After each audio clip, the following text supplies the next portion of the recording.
I mean, hey, at least when it comes to our tech issues, it's usually audio, not the stream crashing. Which any finds That's true. Yeah, don't. Oh, come on! Why? Are you like it seems like we get the very minimal tech issues. Yeah, don't jinx us. Boom, boom, boom. Kel. Okay, there's that. Hang on 1 second. I can get this bad boy to work. Bang, bang, bang, bang, bang. Okay, there it goes. All right. Okay, so we should be up and running, ladies and gentlemen, boys and girls. Welcome to the Electric Circus. Please keep your hands and arms inside the car at all times, and do not stand up until the ride has come to a complete stop. Hi, everybody. I want to stand up. You can't stand up. You're not allowed at all. I'll say I want to keep my arms up. No, you can't keep your arms up. All right. So, and what about your ring light? No, Jess was like, by the way, Kel, thank you for my new ring light. I was like, no, my ring light. Well, so what? I don't know. She knows where I sleep, so if she says it's her ring light, I'm sorry, man, it's her ring light. Yeah, I want to live. I'm not complaining about how close we are, but I am all up in Alyssa's window here. Or Alyssa's in my window. That was my bad. I was moving around windows and I forgot to fix that. Let's fix this, because Corey is being way crowded by Lissa, and we all know that Lissa doesn't let anyone breathe. Corey, you gotta push the other side. It's inverted.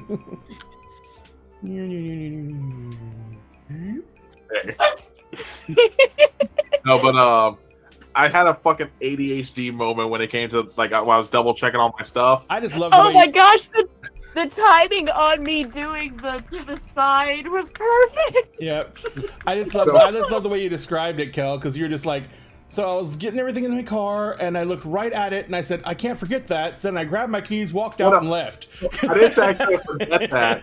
I didn't say that. I was looking at direction. I was looking right at it, and it just didn't register in my head that it was there. It's like, that moment when you look at something and you look right past it?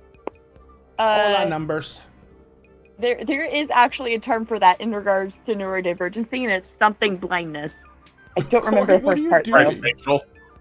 Me trying to adjust because on the Twitch stream, I'm boxed in a little weird. Like, it's the cameraman in me. Just don't worry about it. Okay. That's a mood. There's a cameraman in you? At all times. At all times. You should probably let him out. Nah. I'm just going to go ahead. Look, we don't kink shame here. We don't kink shame here. We totally kink shame here. Otherwise, things that happened at Gen Con may not stay at Gen Con. Okay, that's fair. I'm going to go ahead and put that certain emote in the chat there now. I can't see what the ring. Oh, phrasing. Phrasing.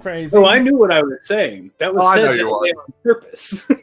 Look, we're just gonna have a kitty dance party in chat now.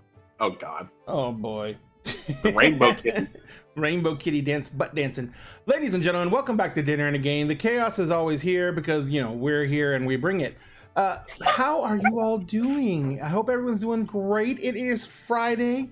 It is not only Friday, but it is a legendary Friday after Gen Con. This is the Friday where everyone who went to Gen Con is incredibly sad, and everyone who didn't go to Gen Con is sick of listening to everyone who went to Gen Con saying how badass it was. And everyone hates each other, and no one wants to talk to each other, and we're all very miserable. Especially Dix. That was still the best part of it. Dix was fucking hilarious. Oh my God. And Corey missed it. Corey missed the bisexual Chris Angel. I love how Alyssa's not even kind about it. She's like, Dix was amazing. And Corey totally could have gone, but he didn't, and he missed it. Look, I'm hurt.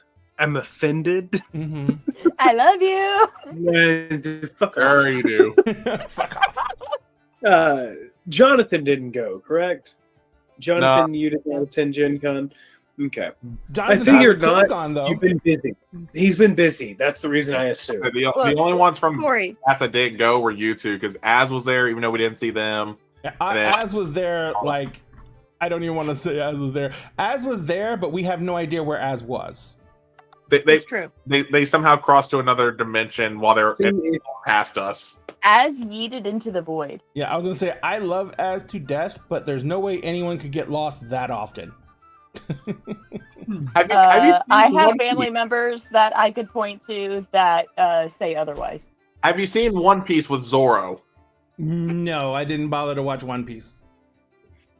But, Not because yeah, I don't no, like it, but Corey, because when I finally heard of only it, 1,000+ episodes. well, I was like, remember, Corey, if Pat, you, and I had been in the same place at the same time, all at once, we would have created just a black hole in a convergence of like gravity, and the world would not have survived.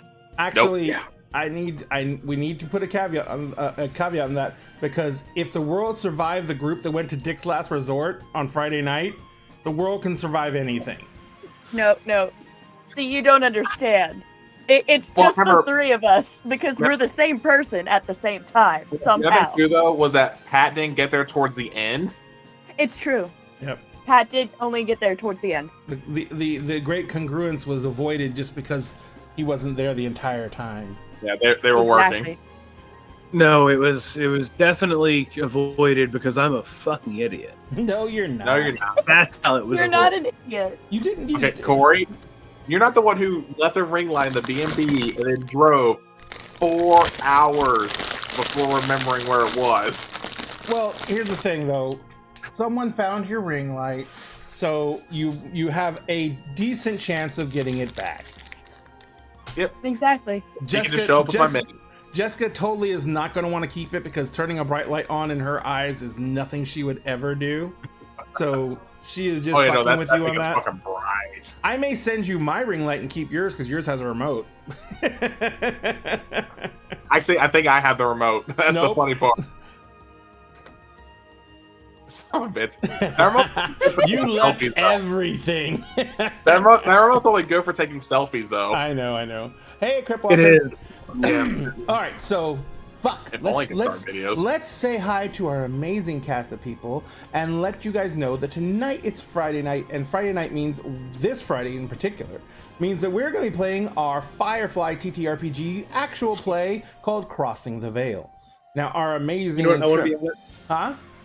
What? Real quick, Ray, before we get started, I want to say that Friday night's all right. Friday night's all... Never mind. I apologize for him. I'll mute him for the rest of the stream. It'll be okay. We'll all survive I'll do it this. myself. It's fine. I'll mute myself. It's fine. He tried really hard, though. He's actually muted. He did mute himself. But anyway, but yeah, so we are all back from Gen Con. I would say we're happy to be here, but you know, we would all rather be at Gen Con. Even those who didn't get to go to Gen Con.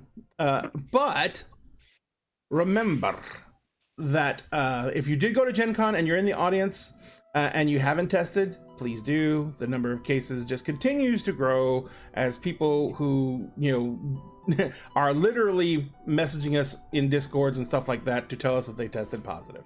So it's going to be a wild ride. We were all kind of expecting it, but And it's really no one's fault because No. I've seen photos, videos from everybody. Everyone is masked up. Everyone Oh, that yeah. I know that Yeah. did was vaccinated. Yeah. It's- Security was on their Well- shit when it came to that. yeah. Yeah, and Yeah. the thing is, you were required to have proof of vaccination in order to attend. yes, You everyone cannot who was enter- in the building was vaxxed. Everyone who was in the building was required to wear a mask. Security didn't let you get 6 steps if you took your mask off, even if you're like by accident took your mask off, because you know they had designated areas where you could take your mask off inside. Uh-huh. Yeah. but if you left those areas with without putting your mask back on, there was literally security stationed at every one of those stations. And if you left that area without putting your mask back on, that was it. The biggest thing was that outside of the convention center, though, there was nothing. Yeah. So Yeah. and in the Westin, which had some of the bigger amphitheaters with some of the bigger shows, I don't think the Westin was requiring masks. So some of the bigger auditoriums with like the 300 people seated auditoriums, some of those they I didn't think the require masks. auditoriums were, but like if you were just walking down the hallways in the West End, it wasn't. I don't remember. I only went to one show at the Westin. So Yeah. But anyway, ladies and gentlemen, tonight we are actually not going to talk about Gen Con anymore. We're going to talk about Firefly. And we're going to talk about this crew escaping the Battle of Serenity Valley on literally a ship that they had to put together enough to get into space. And now they're making a run for it with a Browncoats commander on board who apparently has captured intel that he stole from the Alliance. And they're going to try and smuggle this man from Hera. And I do believe you guys were talking about going all the way out to Blue Sun, right? That was the final destination.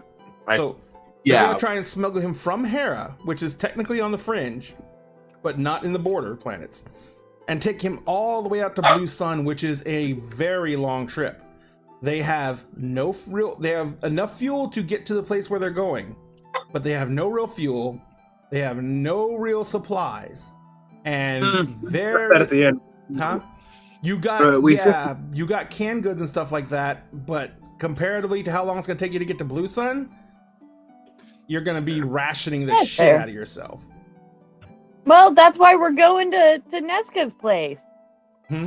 Oh, I know. So they're going to Niska's Sky Palace in order to, number one, stay off the radar and get refueled, and number two, to try and get some intel, see what they're up against, and I don't know what else, but they're definitely going to have to keep their heads down.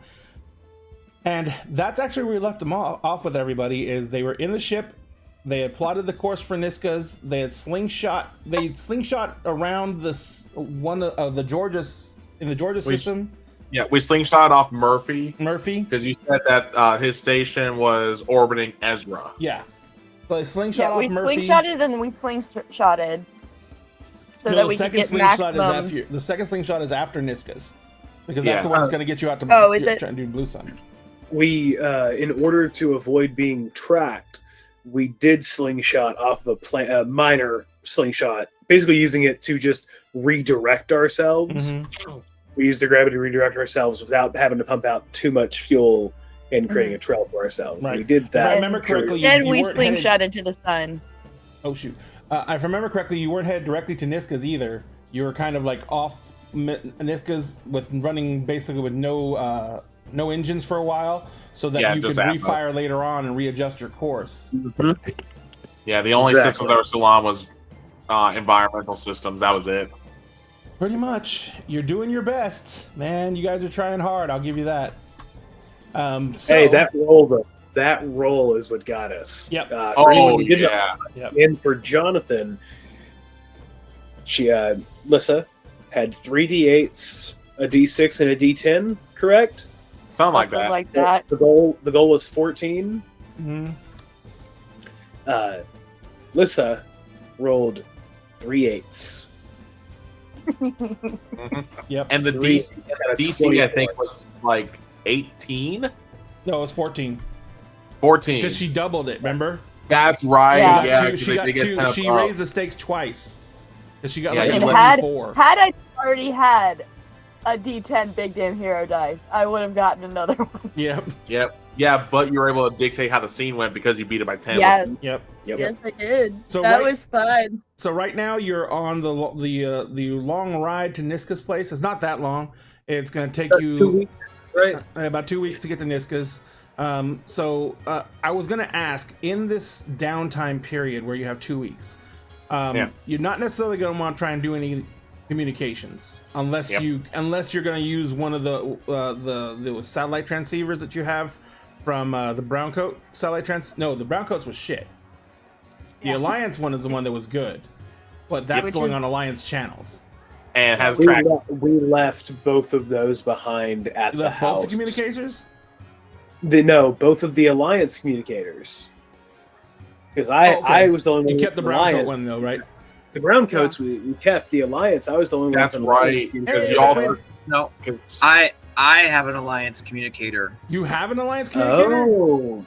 Yes, I have because he took it off of the co-pilot from my original ship's communicator. Oh shit, the communicator. That's right. Right. I've kept the battery pack separate from the communicator the whole time, and when I had as his character make the thing. I let her copy the chip, but not actually use the chip from the communicator. That's right. Right. When she made the transponder for the freaking for the crybaby.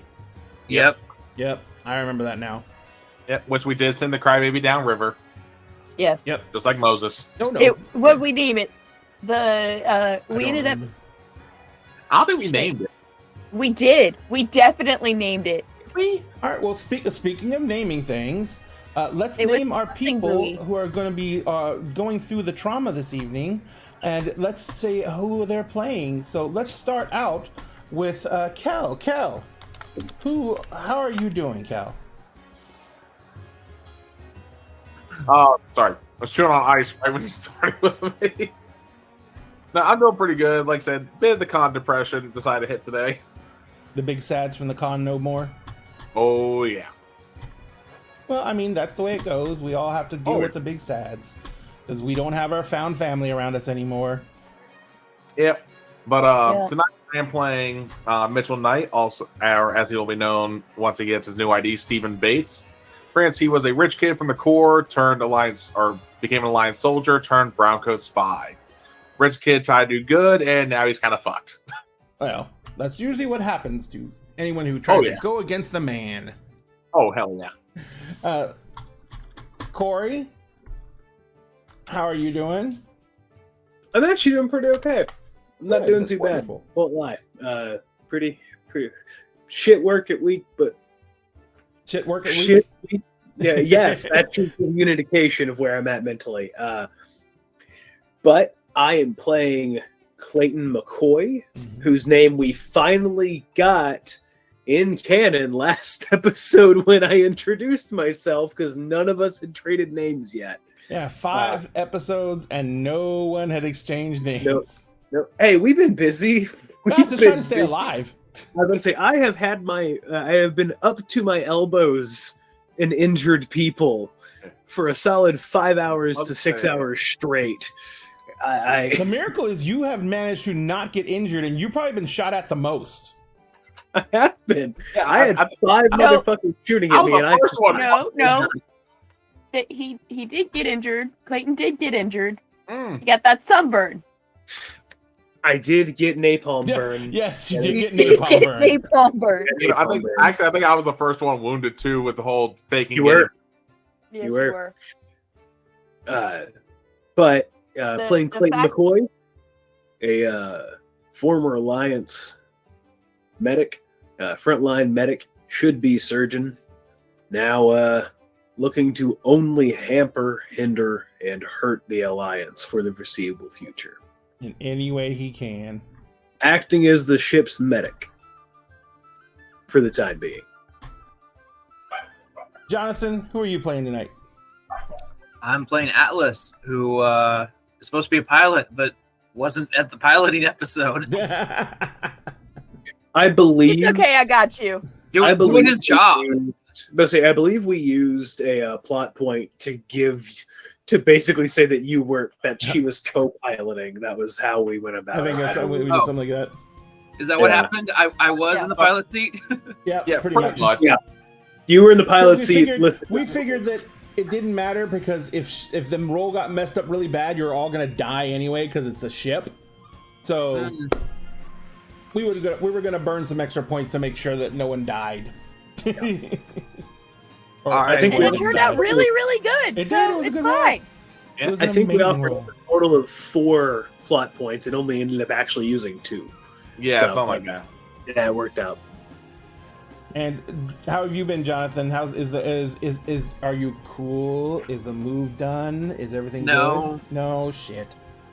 Nope, I'm just tired right now. Oh, of course. I'll probably continue to be running on fumes until I actually do get moved in. Are you at least closed on the place yet, or?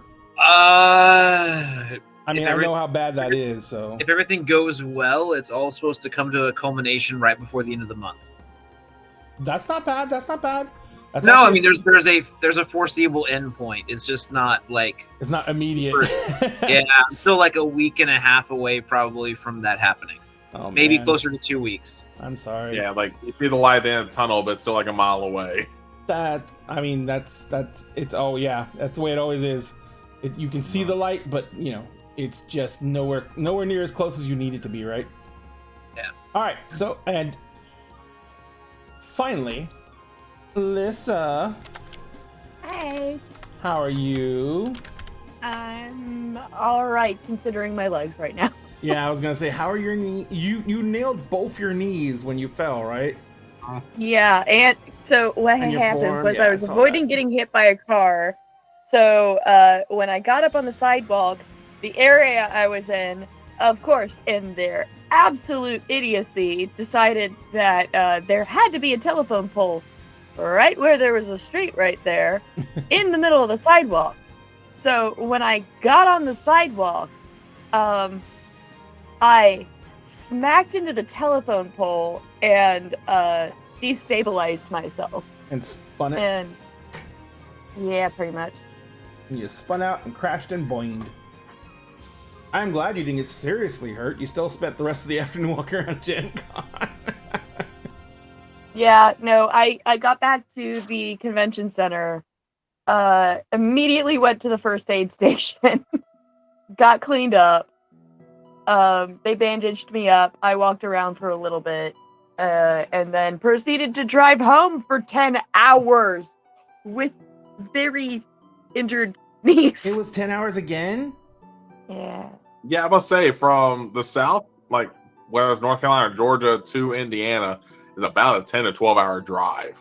Yeah. I It's know 9 to 10. I know next For year, because we're driving it Georgia. next year, and it's going to be 14 hours from here to there. Because, like, taking into account, you know, like, needing to go to the bathroom and things like that. Yeah. Well, there's also traffic too, especially if Yeah. you're on toll roads. Well, and on the way back, they had closed off part of 24 for repaving, too. So I got Rerouted. redirected Yeah, they kind to of try and go around it. have a call back to Gen Con. Lissa, if you need kneecaps, just take Raid. No, That's right. mine are old and battered, and they do not need to be given to anybody because they might be won't better- work. They might be better than Lissa's right now, though. And My knees as were and already as Liquid fucked. said, knees are better than squish. It's true. Yeah. That's why I chose the potential for squish, because I saw the telephone pole and was like, no matter what, this is probably going to go bad for me. This is much better than the alternative. Well- I'll take it. One thing Yeah, pretty much. also, at least you weren't in cosplay though, too. Mhm. Yep. So Because that was the one day I didn't go in cosplay. so That ladies part and was very gentlemen, loud. remember, if you give us a follow here at Dinner in a Game on our Twitch channel, you will be automatically entered to win this, which is the D&D core boxed set. This is the player's guide, the monstrous manual, and the DMG in one handy slipcase. It's actually the limited edition set, so this is the foil cover version, which means that basically these are shiny, they're sparkly, and they look a little bit different than the regular versions. So you'll actually be able to tell them apart from other people's books, so you can take them to the game store and use them in the game store without having to write your name in Sharpie on the edge. Also, if you follow us over on our TikTok, we are trying to get to 1,000 subs on TikTok, and it has been the longest, grindiest ever social media thing that I've ever done, and I am so just want to get it done that I am giving away prize. If you go and subscribe over on... Huh. I didn't introduce my character. Oh shit. Listen, who are you playing tonight? Hi, I'm playing Mariana Redfield. I'm the captain of this ragtag team of Miscreants. whatever we are. and I am a merchant. My parents, my family owned a ranch on Hera, and I proceeded to get to watch every single one of them, along with my family and friends, die. And my horse. And the horse, whose name I always All get right. wrong. R.I.P. Sparkles. R.I.P. Sparkles. Sparkles is no more, ladies and gentlemen. He is. No more sparkles. They're, No more they're just glue. Enjoy. He's not even glue. He's like Swiss cheese. Fertilizer. Well, no, I'm saying glue because napalm. Oh yeah, no, he's cooked. He's barbecue actually. But anyway, so yeah, but if you join, Look, if you, I hear horse tastes delicious. that's what I've heard too. But if you go over to our link tree there, you can find our links to our TikTok. If you give us a follow there, when we hit 1,000 followers on TikTok, we're going to give away this 3D printed tower, 4 stories tall. Each one of the floors comes off separately, so you can move minis around inside of it. Comes with a staircase for each level to get up to each level. And the roof has a hatch that opens and closes. The front door opens and closes. And each one of the levels actually breaks down into individual pieces that are small enough to where you can take everything and store it in a high-top shoebox. This is kind of what we were trying to... We're trying to use to incentivize people to follow us on TikTok. Unfortunately, we are still sitting at 987. So we are just like that close to getting that done. And today, on this show, at a random period, there will come a message in chat. I will actually announce it first. And for 20 minutes from that point on, you will be able to get raffle tickets to win this. That's the wrong one. That's the wrong one. We're going to give away a mini. It's called the Mini of the Month contest. We have a raffle every month at the end of the month to give away one particular miniature that we actually draw out of sets that can only be gotten if you have a 3D printer. And so these sets basically are made by different companies. The one we're doing this month is actually from Arch Villain Games, and it is a set called The Devil Take You 2. And this set has a ton of different minis in it, but we took one that I thought was really freaking gorgeous. I'm trying to find it right now. Oh, here we go. Trying to find it right now, but it is the mini they have for Asmodeus. This mini is Asmodeus sitting on his throne. It's going to get really big in a second. I'm going to have to make it smaller. But this is a 3D printed mini, and it's literally a 4K quality print. So this is designed to be printed out, and it will look like this mini right here that you see in this picture. This is Asmodeus sitting on his throne. He is the I don't even know what he is. One of the princes of the 9 hells, but I don't remember which tier of hell. Asmodeus is the lord of the 9 hells. He is the god over 9 Sweet tea hells. special, guys. Sweet tea special. Thanks, Numbers. Love you, Numbers. Oh, he's beautiful. I love it. Yep. If you ever wonder, anyone ever watching wonders why I look to the side all the time, I have the stream up over here so I can see what we're talking about. And to hydrate, you motherfucker. I love you, Numbers. I love you. Well, at least the hydrate's on a timer. But anyway, God, so But we'll is do. the sweet tea special? We learned that the hard way first yes, stream. God. yes, when all of our teeth were floating within 30 minutes. So we're going to be giving this away at the end of the month. Actually, let me look this up real quick. The last show of the month is going to be actually the last night you can get tickets is going to be on the 30th, which is going to be Emerald Sanctums, which is our World of Darkness stream. And then we're going to be giving Asmodeus away on the 31st, which is our Kingdoms of Mist stream. So you will be seeing who wins this live on stream, and we will be giving this away along with picking the showing the mini for the next contest. And I need to put some of those up. I'm going to put some up in chat this week and see who wants me to give away what mini from what set. And I usually put about 3 different sets up and let y'all pick the minis from it. So that's all for that, ladies and gentlemen. Thank you very much. Oh, and also, if you want to help us out in any way, shape, or form, number one, always you can subscribe here. If you have Amazon Prime, you have a free subscription to give. We'd be honored if you give it to us. We're going to start doing a subscription drive as soon as we hit 1K followers here, which hopefully is going to happen soon, before Christmas. And once you do that, we're going to try and get our subscriptions up, because we do need revenue, because we do actually pay our GMs. Not me, because it's my stream, but all the other GMs that that you see that run events here on Dinner and a Game, Star Chart Stories, Game Raider Girl, they actually get paid. And so we need more revenue coming in so we can afford to pay them on a regular basis and pay them what they deserve. And if we get enough subs in, we will start playing our players to play. And then I'll start yelling at them for being late. Oh, and Oz is going to be here. She's just running late. Actually, I haven't heard if she's not going to be here or not. Let me check something. Yeah, nothing in Discord yet. I was looking. Yeah, she hasn't messaged me yet. So as far as I know, she's just running late, and she will be here soon. But all that being said, we also Correction, have. I believe Az uses they them. Oh, sorry, they them. My apologies. Thank you very much for keeping me honest and true. Also, if you, we do have an affiliate. We are an affiliate of Geek Grind Coffee. So if you want to get some amazing coffee, you want to support an ethical business that sources their coffee from women-owned farms, you can go ahead and use that link. Anything purchases you make through that link, a small portion of that will go back to us. Plus, you will get all the discounts that they offer from the actual discount things. And I think the first time you use the link, it actually gives you a discount too. I think it's 20%. I can't remember for sure. I'll have to look that up again. But the coffee is amazing. My favorite right now is Dwarven Dawn. There's also the Princess Bride line of coffee, which has the Inconceivably Good cup of coffee. That coffee is freaking amazing too. I still need to buy that one. Yeah, that one's so good.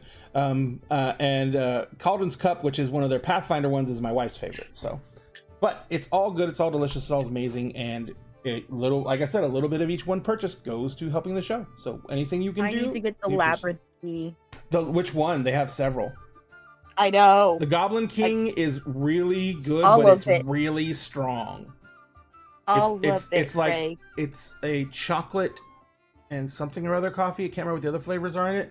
I think it's chocolate and chicory. But it is it's like a dark roast and it's strong as shit. No, it's good. Well, I think they've It's got. good. I think they've got tea. Chocolate and as chicory well, just for throws the- me off a little bit. Yeah. I Should can you see the lemon connection. stuff. Yeah. Yeah. The Should You Ever Need Us tea. Number one, Lissa, because I know you like tea a lot. They don't do loose leaf. It's in the little mesh baggies. That's fine. But I do prefer loose leaf, but yeah. baggies is But the fine. Should You Ever Need Us is one of the better orange picos I've ever had. Ooh. So it is really, really freaking good. And so Yeah, Yes, the I was the gonna say first that, place I went to during Gen Con was literally Dryad Tea's table. Cal can attest to this. how about say, not joking, they dragged me there. I was like, I need to go to this one. This is the one table I absolutely have to go to. Yeah, which I still love how on the way to that table we ran into so many people just We casually. ran into fucking Gidget. Yeah. Yeah. Jennings Bauer. Yep. Jackie Olena Chan. Yeah.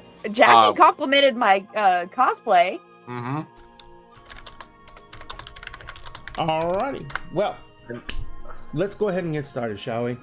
You have a long period of time before you're even going to get close to Niska's. You have a long period of time before you even have to make the burn to change your attitude so you can go more on track to getting to Niska's Sky Palace. What are you guys going to do for that period? I'm going to assume until Oz gets here and gives me the other half of it, that we could make, that Oz will be working on repairs, getting everything tidied up, making everything ship shape, and getting everything patched up as much as she can with what supplies and tools she has on the ship. Yep. Real quick, I would say Numbers had a question. If they give 245 bits, would that give both Corey and Lissa an extra dice? Actually, if you look at the bits, or actually, if you look at the dagger dollars, everything on there, if you click on it and read the descriptions, they have the cost in bits. So if you wanted to do, let's say, lend a hand, I think that costs. I think it's 100 bits yeah. for to give lend a hand. Now the thing is though, if you do that with bits, you have to remember to tell us what you're doing and who you're doing it on, because the message only comes up when you spend dagger dollars. It does not come up when you spend bits. I'm still trying to figure out how to do that. So I think I've been working on an API to see if I can make it work. I think there's an extension for that. I don't know if there's enough. There might be an extension for that. There might also be a way to have it associated with like sound alerts. Yeah, that's what I was thinking. Have the sound alerts really low. Oh yeah, I could do that. I have sound alerts set up for it. That'll work. I'll do that. Yeah. All But right. yeah, I think what Mitchell's going to do is now we're somewhat safely floating into the void, into the black. They're going to go take a fucking shower because they didn't think about some shit. Are you gonna take a shower for weeks? No, not weeks. That's what they're doing right That's your there. instantaneous action. Yeah, that's what he's doing right now. And here's one of the joys of being in space. Showers are nowhere near as satisfying because water is insanely limited. So the showers are sonic. Okay, so here's the thing. It depends on what kind of fuel we use, actually. Because if we use hydrogen fuel, part of the byproducts of it is actually water. That's why NASA does not have an issue with fresh water for the International Space Station or anything like that. So, fun fact. So what's our fuel, It Ray? entirely depends on what type of fuel we use. That's a good question. Well, I looked What that is up. fuel in Firefly? Because I Hmm? did a lot of Down research here, for playing the game. I don't know how I don't know that. Fuel I cells. read so much. Mood. Well, that's for the. That's. I mean, you guys watch me stream writing my character up. So, what about you guys, though? What are the rest of you doing? And the moment well- everyone gets some free time. Well, I would like to get with Miss Mariana, go through the weapons that we pulled from her family home. Oh yeah. Give them a we once pull? over. Give them a once over. Clean them up. Do all that. Clayton is trying to do as much as possible before he passes out. Oh yeah, so no, as not to Mariana. think about the day he's had. Mariana as well. They are. She is not having a good time. Yeah, I don't think so. With everything that happened, her entire family dying, it literally in front of her. How is she dealing with that? I mean, that's beyond trauma. That's yeah. She, for the time being, like in front of everyone, she's acting like as best she can. That like she's pushing it down. Like you can tell she's upset, but she's not fucking saying anything. But when she gets back to her bunk, they will hear screaming and like things getting thrown around in there. Like she's gonna have a full on like breakdown after all of that. Because she just watched everyone she loved die. Everything she knew get destroyed. Her entire planet, her family, her family's farm, her, the ship she had been captaining.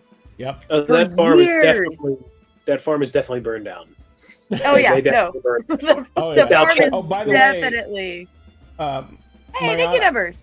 yeah, thank you, numbers. And Lissa now has Mariana has lend a hand, which means you get a +1 to one of your dice. Also, Mariana, you have to remember that you lost your family, you lost the home that you grew up in, but when you lost the ship, you lost your home away from home, and every single personal possession you possessed was on that ship. Well, she had a fair amount in her bedroom too, but like anything that was like low. I mean, anything that meant something to you from when you became, an adult and started captaining the ship and and lost crew. Everything in the span of 2 flybys. Yep. 2 Alliance gunships Literally. took away your entire life. So like if anything happens at Niska's, she's literally probably going to pull up. I got nothing left to lose, bitch. I got nothing fucking left to lose. Yeah, I'm just going. I don't even know if she'd bother to use those many words. Because it's like, ooh. There's a lot. There's probably a lot going on through your head. Corey, Clayton,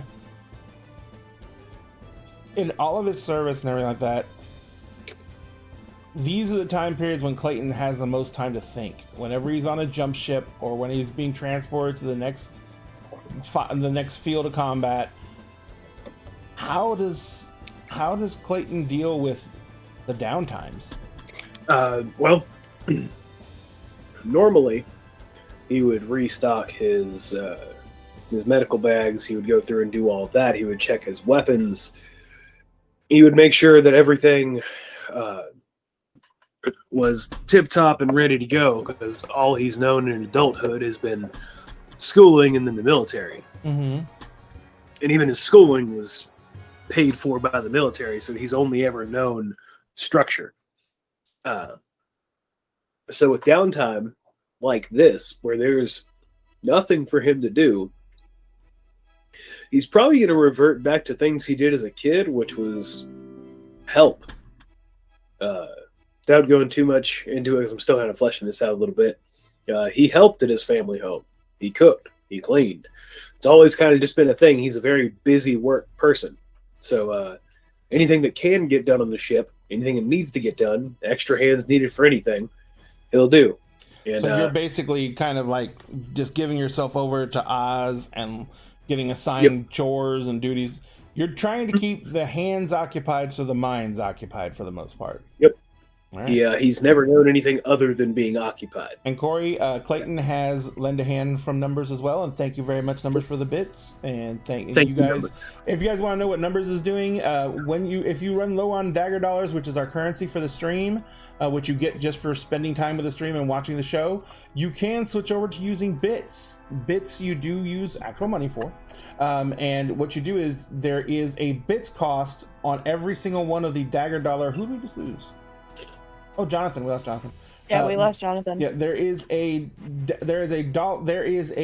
bits cost on every single one of the items that is. Okay, everyone came right back in the same spot. That's wonderful. But there is a Dagger Dollar cost, which is the stream cost, and then there's a bits cost for each one. The only problem is, and this is a point in a way I can probably fix this, but the only problem is if you use bits right now at this point, you will have to tell us what you're using the bits to do and who the reward is going to. So as you can see what Numbers did there, he said lend a aid, which I'm assuming is lend a hand because it's 100 bits for lend a hand, and he said one to Lissa's and one's going to Corey. So there we go, and there you go. Yep, perfect. All right, so Kel, Steven took a shower. Yep. Trying to get his head together. What is going through his head right now? So right now it's mainly like, now that the adrenaline's kind of gone, thinking like, okay, can't go back home, can't communicate. Like he can't even talk to his father, his brother. Like he really can't reach out to anyone anymore, not even his sister. Mm-hmm. Without putting not just himself at risk, but even them, because they might monitor any broadcast going to them, thinking that, oh, they're in cahoots, so to speak. They knew he was a spy type moment. Absolutely. So he's kind of having, and especially saying his life on Osiris was all he knew before he joined the Alliance. He's kind of having a little bit of existential crisis, going like, okay, what the hell am I going to do now? Because he's kind of used to just having everything there for him. Like, Alliance gave him everything he needed. His parents gave him everything he needed. Granted, he's a bit of a rebel child, but still. So it's kind of like, oh, go ahead. No, so what is the exact nature of, he's going through all this stuff in his head, but kind of, he has had some time to deal with those concepts because you weren't a traitor for a short period of time. Yeah, it's more so like, even though he thought he was prepared for that kind of moment, because New Casimir was like, what, 2 years before Serenity Valley? Something along those lines, yeah. Yes, I mean, like, he had time to think about, oh, this is probably what's going to happen. But now that's actually happened, it's like one of those moments where you think you're ready for something, for that event to occur, and then now it's actually here. You're like, what the hell am I doing? Mm-hmm. And also probably didn't think it would happen just because the way everything was going at first. Mm-hmm. So there's also a whole moment of, well, I didn't actually plan for this properly type moment. It's mainly him going through like a ton of what ifs in his head and just none of them going to places he wants to go. Posture check from Pookie Poodoo. Thank you, Pookie Poodoo. We always need posture checks because we slouch. So, I'm trying to remember your background a little bit more. Yeah. You had, I know your parents were well off. Yeah. If I remember correctly, you had a brother? Yeah, so Mitchell, because Steven is going to be the Elias name. Right now, he's still Mitchell. Mm-hmm. But yeah, there was his father and mother. Mother died when he was young. Has a older brother and a younger sister. That's it. I knew there was a system. I couldn't remember the order. Yeah, now his maternal grandfather was still around as well. So there's still that side of the family there too, as the grandfather. Now, one thing I don't think we covered is your family has money, but yes. what do they do? Lawyers. So yeah. They're not only Alliance, but they are actually real supporters of the Alliance. They're yeah, okay, got it. Are they lawyers looking to trade it in for elected office type lawyers, or do they literally just operate a boutique law firm type situation? It varies. Like each of them kind of do a different form of law, whether it's civil, criminal, prosecutor, defense. It was because the one thing that Mitchell's parents always tried to imbue upon not just himself but his siblings was knowing how to determine right from wrong, like, and following what you believe in. Now, granted, they still said, "Hey, this is the law. Follow this." Kind of bad for a lawyer, on that whole bit. But when it came to like the law, saying like, if you believe you're going to be better at practicing, doing civil cases rather than criminal, cool, go after that. Like they were the encouraging type of parents to go after what you believed in. So this, I'm just asking this because. No, you're good. I just want to make sure I'm answering this right too. Oh, yeah. So. No, absolutely. They are Alliance through and through. Yep. They are not. I mean, they may not be movers and shakers in the Alliance, but they are on the higher end of the social structure of the Alliance. Yes. So, in some regard, they must know about the treatment that the border planets get by the Alliance. If they taught you to do the right thing, how do they justify that situation of that poor treatment of people who are citizens? Well, I think because if I remember, it's the RIM plants that get really more so F by the Alliance. The border plants kind of get the same, but I think it's also because I can't remember how much the Alliance controlled the information about what was actually going on out there. Okay, the Alliance do control the information, but depending on who, where, and how you are, you can still access it. Yeah, Mr. Universe was a perfect example of. There's tons of ways to get information out there. The hardest thing to stop in the digital age is information. Yeah. I would say they probably were well off in the Alliance, but not well enough to where they probably would, not believe in the bullshit that's being fed by the Alliance. So you know what I mean? Yeah. No, I get what you're saying. Because you're making the discrepancy that I'm having is you're making it sound to be very much law and order, justice, blah blah blah, and then it's like trying to it's trying to raise kids like that when you follow the Empire. Yeah, like I said, it's the way, and that's probably because again the way I was describing it. Because like I said, they're all about law and order, but again, they were very encouraging toward what the kids were after, wanted to do. Like again, they weren't the ones to hold their kids back, essentially. Okay. That's what I was trying to describe them as. I think I've kind of fucked up there on that description. No, it's okay. That's why I'm asking questions. Yeah, no, you're good. You're good. Yeah. The other thing I was going with that, so, and we've gone over this a couple of times, but I'm clarifying this in my head to make sure. Mm-hmm. Your parents did not want you to go into the service, period. Nope. Think like Rico's parents and Starship Troopers, the whole, not necessarily with the whole, cut off part, but where there was heated arguments about that topic. And if I remember correctly, you were an officer in the Alliance. Sergeant, yeah. That's not an officer. Yeah, well, I think I wrote the backstory sergeant, but I think where I wasn't even thinking the first session, you made him an officer of a platoon just because might as well for the scenery, which is fine. Well, the reason I made him an officer is because I highly doubt your parents would have let you go in without a commission. True. Because it would have looked bad on them. Again, fair. Because when he first went in, he was trying to go he was essentially a corpsman, not as talented as trying Clayton. To be a grunt type thing.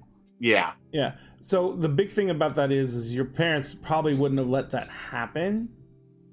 Yeah. They would have used whatever ties they had to try and get you, somewhere where you'd be more protected. So they figured officers that. Plus, didn't you go to college? Yes, but didn't complete it. Okay.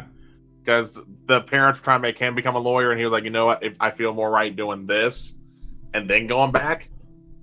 Okay.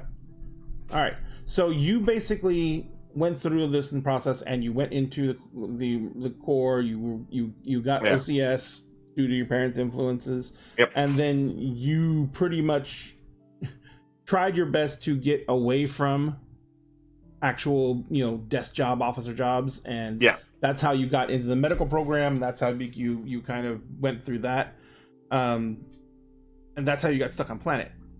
The last thing I wanted to go over is, how did you decide to betray the Alliance? And because we never established, we did the whole vagaries of you double agent. You're giving information to the Alliance. Yeah, but not what led to the Browncoats. How did the Browncoats approach you, and how did you get drawn into? So it was actually more so he found them, is the way I wrote in the backstory. So again, his turning moment, like where he was like, "Fuck the Alliance," was the Battle of New Casimir. You know, when they were putting the grenades in the apples. Yeah. Yep. We established that. And while he was out on patrol, he knows a group to the side that seemed a little suspicious, and because browncoats will blend into the into like the different towns and stuff like that too, because they don't have like fancy uniforms like the Alliance. Mm-hmm. So he started walking toward them, and they bolted. So he chased after them, and ended up cornering one of them, and essentially was doing the whole like, "Hey,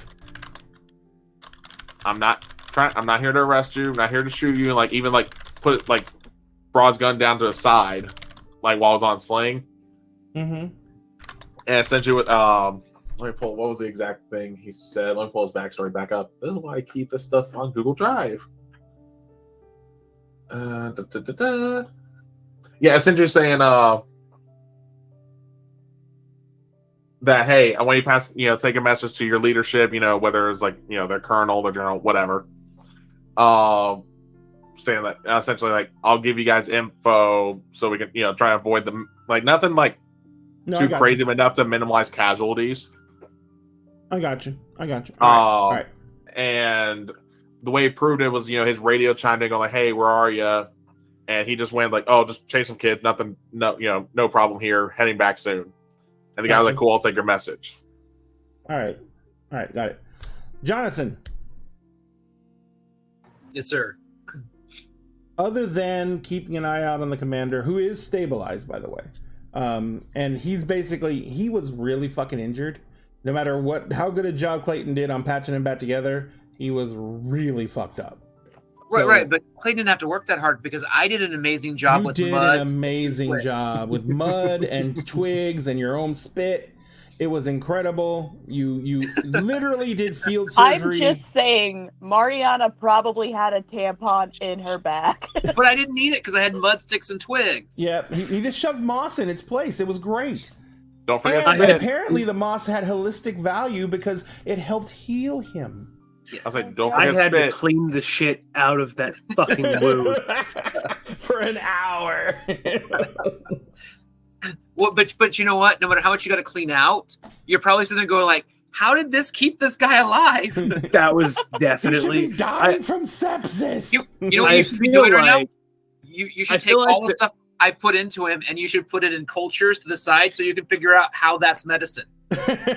Clayton and Mariana, like in one of their later down the lines, fucking drinking sessions because they're now drinking buddies apparently. How did it fix him? I spent so many years. I offered him a fucking tampon. And he didn't, That's not the right thing take to do either. None of this should fucking work. Not a goddamn thing made sense. Look, did I break your mental mind? My horse got killed, and then he fucking dealt with the general, and it just. I don't think, in all honesty, I don't think your horse would have been saved by a tampon. Yeah. You know what your most impressive moment that you saw him do probably was, though? When those Alliance soldiers came over the ridge and he just like unloaded his 6-shooter on all of them, they just collapsed. Look, I'm still proud of the Alyssa Dum Dum moment of, does this look like a meal from my family's farm? The darkest day from the Alliance Civil War was when I found mud, spit, and sticks in a man's bullet wound. That's how my life began. I was born again that day. You know what the stick was for? What? It was for dealing with that lung wound. Oh, God. So propping the lung up and holding it open. Again! The tampon! Well, you remember it was like the sucking lung wound. I needed to keep some stuff there so that it wouldn't be sealed up. It made a That's stint. what the stick was for. Does that? That's clean now. That's what the stick was for. Okay, so it made a stint. My Jonathan. limited real-world medical knowledge. What am I doing when I'm not taking care of the general? yes. Well, How you didn't kill this man, we will never know. Are you plotting to finish him off? Because you're obviously trying to assassinate him the entire time. that's like a 3 season from now reveal. So I'm probably the only one on the bridge, it sounds like. So other than just kind of like making sure that the autopilot doesn't go off course and kill us, I will be spending a lot of time probably checking the entire operating system and bringing it up to specs to match the ship that I'm used to being on. There's one problem with that. A lot of times when you're doing that, you're upgrading and everything like that, you actually have to go onto the Cortex to get the latest drivers for the autopilot setup. You have to do all the upgrades that you need. Or I don't want to know what's going on in chat. But logging into the Cortex risks exposure. What you can optimize your setup in the cockpit for the pilot seat and get everything the way you like it. But unless you happen to walk around with, no, it's fine, right? This is what I'm gonna do. Okay. Since I can't do that at the moment, Mm-hmm. I'm gonna start sort of like listing the things that need to be done. Right. And then I'm going to start drafting a computer program that I can execute as soon as we can connect to the Cortex. So it'll start downloading all the pieces I need, installing them, and then doing all of the updates and all the changes. So that basically, like, anything I can't do right now, I can have the program execute the moment that we can connect to the Cortex. And it'll just start auto-updating everything for Well, me. the good news is that's going to be a roll. You know what? I love rolls. You do? I do All love right. rolls. Yeah. So this is going to be a roll based on. Oops. Let's see what. I'm going to set the difficulty here. It's not going to be too extreme. Oops.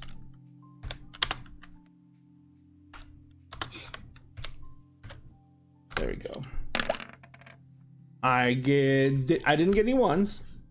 And I'm just gonna keep 2 dice. I'm not gonna spend any plot points, keep anything extra. Okay. It's gonna be a 13. Lucky 13. Lucky 13. All right. So, ladies and gentlemen, for those of you who don't know the Cortex mechanics, Cortex is a dice pool system. There is a target number, just like in World of Darkness or any of the other dice pool systems. The big difference is that the target number is not fixed. The target number is set by the GM creating a dice pool themselves, rolling the dice pool. You can only keep 2 dice. You add those 2 dice together, and that's the target number.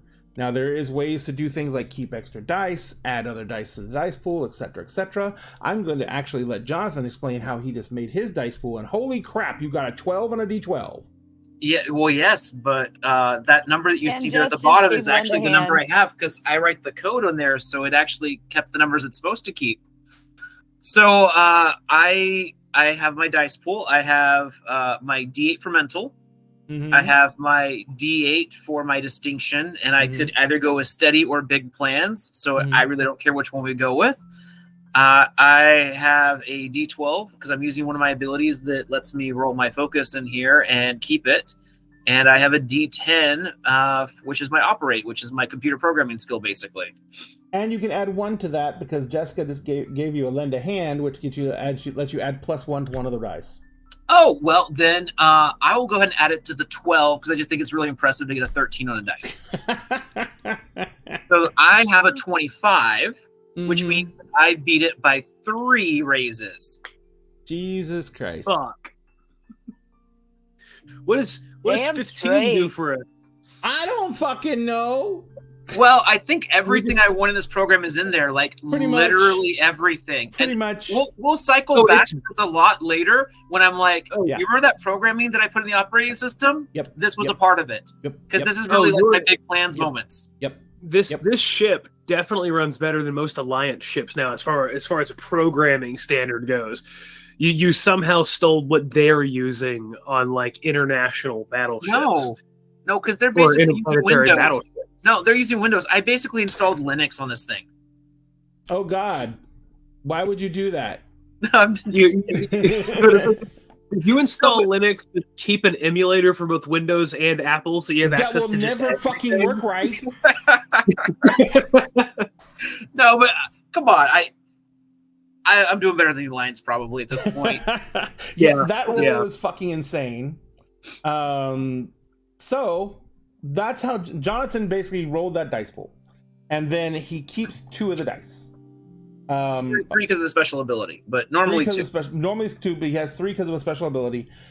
He obviously kept the 12, 13. which made a 13 because one of our viewers gave him a bonus, and then Thank you, Jessica. and then he kept the 2 6s, which gave him a total of 25. And I rolled a 13. So when you beat the dice roll by 5 points or more, you're doing something called raising the stakes. When you raise the stakes initially, what you do is, because all you have to do is beat the roll to succeed. But if you go by 5 or more, you raise the stakes. Raising the stakes means that you take the highest dice in my dice pool, which in this case was an 8. And if you do not have one yet, you get something called a big hero dice for a D8. You can only have 1 of each type of big hero dice. The D8 is probably the most common. And so did you already have a D8, Jonathan? I did, yeah, Okay, unfortunately. so he doesn't get the big damn hero dice. But he basically now, if you raise the stakes again, you pretty much get to kind of dictate the outcome of the scene. You cannot take anyone directly out, or you can give things called what are they called on me? They're opportunities for you guys, but they're complications. You can give complications to me, which means you can make things. You can give yourselves the ability to get extra free dice to roll against me. Now, what Jonathan is doing is he's taking 2 opportunities that he gets for the actual 2 raises he got to the number, and he's going to hold on to those, because you can also do that. And he's going to hold on to those for later, but it has to be something to dealing with the software the piece of software he just wrote for the ship. But if he finds a creative way to use that software later, he has those 2 opportunities to basically put in the roll, which gives him more dice to add to his dice pool for free. I'm doing one more thing while we're here. What's that? I am going to go ahead and split a plot point to basically have a asset that's like ship software is my bitch. And I will go ahead and split the 2 episodes right now to just go ahead and make that one a permanent sucker for me. I got a better title for it. Sure. Even the code is common. Even Because your ship is like the most common ship in the galaxy type thing. Oh. And so Everything you're like, about it. everything It's in about DOS. the code It is has basic a DOS bitch. operating system. A DOS operating system. You'll be writing code for 7 years just to go get the boot up and say hi. Okay, fine. C++. Okay, 5 years. Oh. Anyway, I'm gonna have so much fun on this sucker later. Oh no, it's a Linux server if program. it's Linux, we don't even want to talk about it. We're not talking about it anymore. Moving on. But yes, so Jonathan, you can put those opportunities later on when you want to use them for it, or like you said, you can make a temporary one out of one of them for that situation. Which basically, if you do anything more in this scene, which is the pretty much probably going to be the 2 weeks, if you do anything more of that code, you're basically going to be able to use that opportunity as part of your dice pool. All right, so or any type of coding for the ship, or developing anything automated routines like that for the ship. I mean, I feel like I already put all those automated routines in here. That was the whole point. Yeah, pretty much. All right, so other than that, which probably didn't take you very long to do. What well, else are you know, doing? well, it can be a whole 2-week montage. I don't care. I mean, I'm perfecting the software as we're flying because I Gotcha. want things to be good, useful for me, like more like what I'm used to using. I don't want things to go south. I want to make sure there's no weird Trojan horses in here that I didn't already know about, other than the ones I guess I'm putting in. Gotcha. No problem. Other than the ones I'm putting in. Other than the ones I'm going to use to screw us over later in case they screw me over later. That's all. That's all I'm saying. All right. So pretty much everyone's got plans for what they're going to be doing for this time period. No, actually, other than contemplating the fact that, you know, you've given up your entire life, what else are you doing, Steven? I would say probably at this point, because I would say depending how long do you think we've probably been traveling at this point, just roughly? I mean, you just left planet. You literally got out of the shower. Well, I didn't know when you were asking how far along the trip. You didn't give me any extra details, and the only thing you gave me is I go take a shower. So no, again, that's fine. Again, that's what I was asking.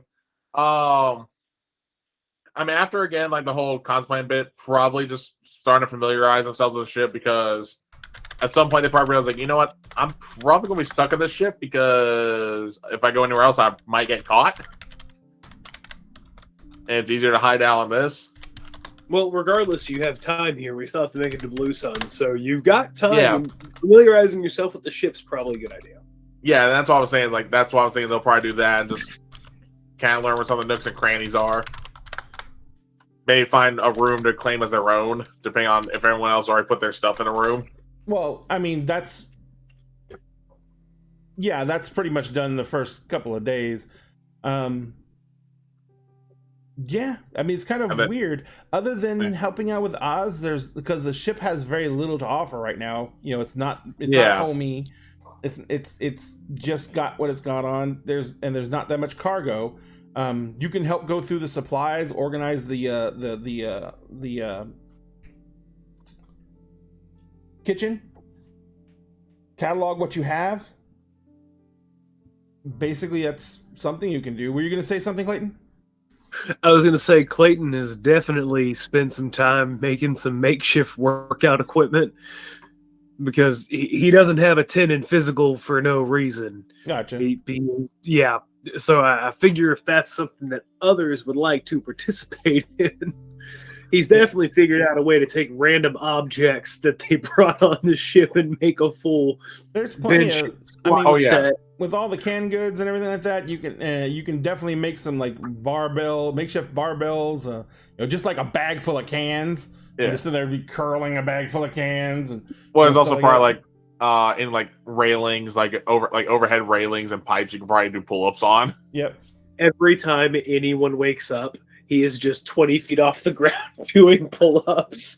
No matter what time of day it is, that's what he's doing when you wake up. You walk into a room, that's what Clayton's doing. And Mitchell would probably be helping make the equipment working out a bit, but for the most part, they probably just see if there's any reading materials. So after the first, reading materials, really? No. Hey, they have a 10 in mental, okay? After the first 6 or 7 days, the chore list that Nath has created has been whittled down to just regular maintenance checks and stuff like that. The ship is patched up as best it can be without having a big access to parts.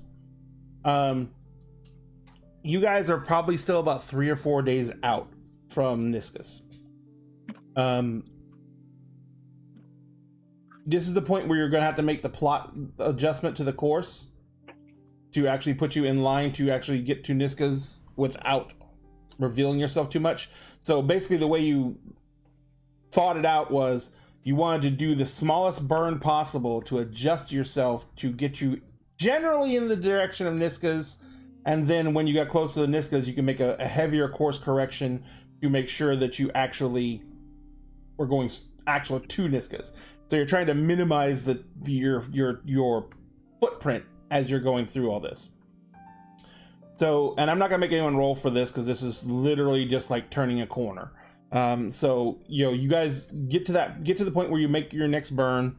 After you do that, it's kind of like really fucking boring because you no longer have the little petty work to keep you busy, and there's really nothing because you're not using the net in any way, shape, or form because you don't want to reveal yourselves.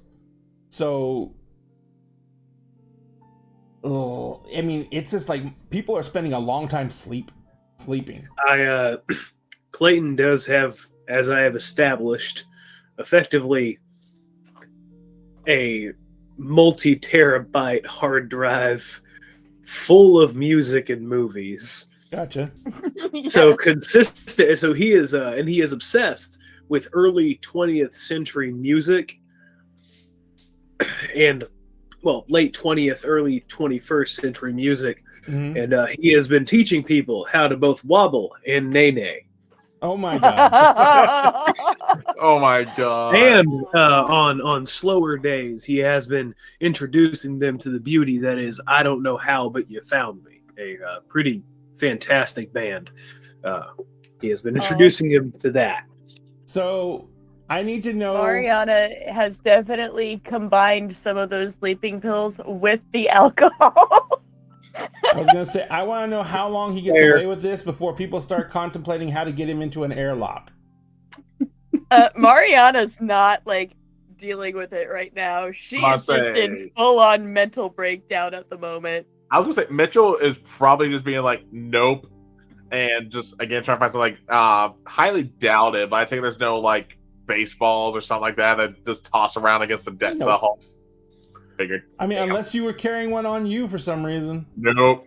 Nah, they had a lockpick set, but they didn't have a baseball. And like, hello, Weasley. I feel like Clayton has probably come into Mariana's room, like just like with food as a peace offering a couple times. Just be like, hey, reminder, self-care, bitch. Like I said, he's self-care, bitch. And by the way, we're watching The Breakfast Club later. You want to in? There's this really good movie.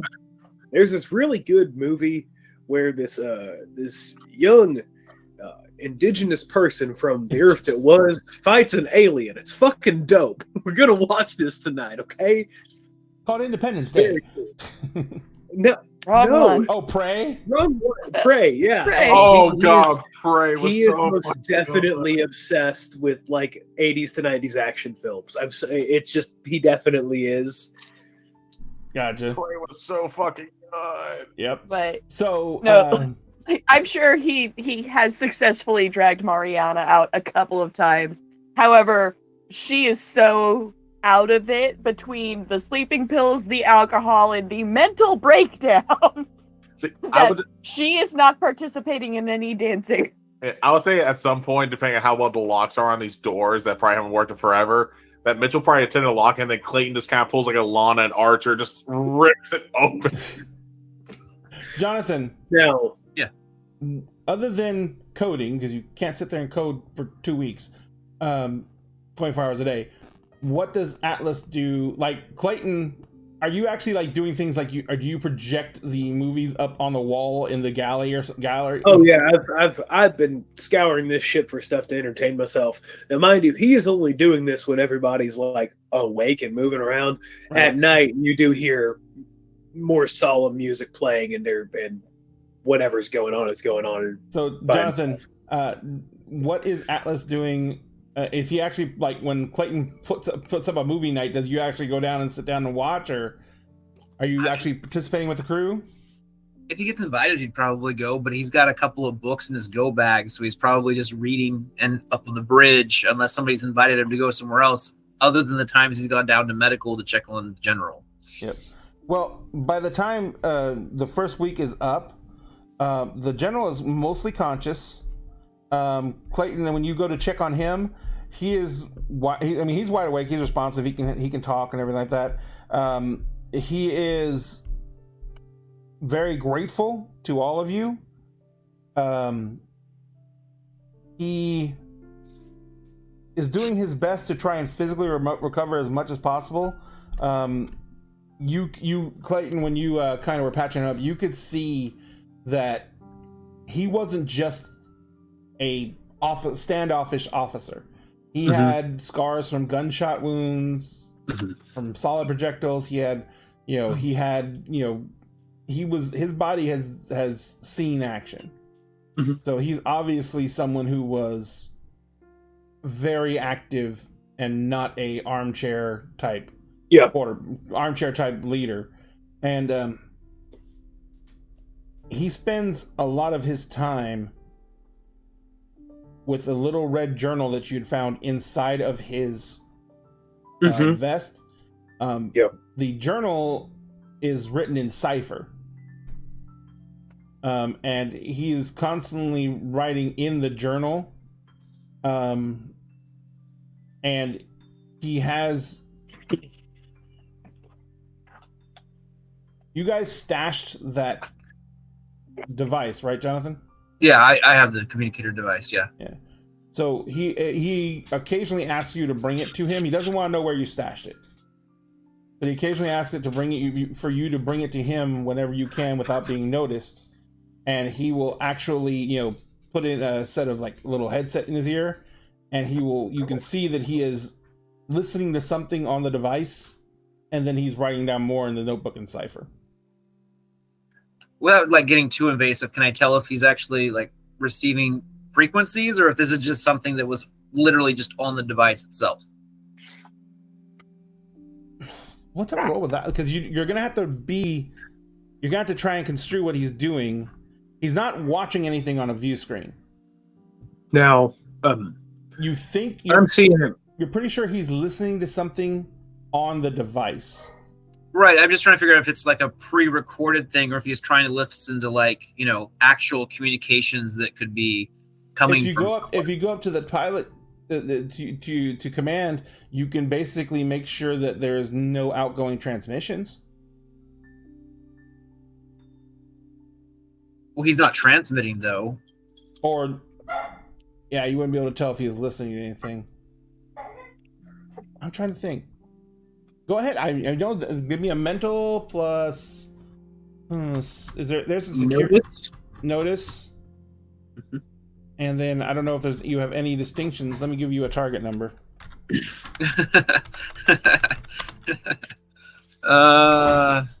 Oops, too many L's in roll. Now you guys can see I'm creating a dice pool down in the chat window there.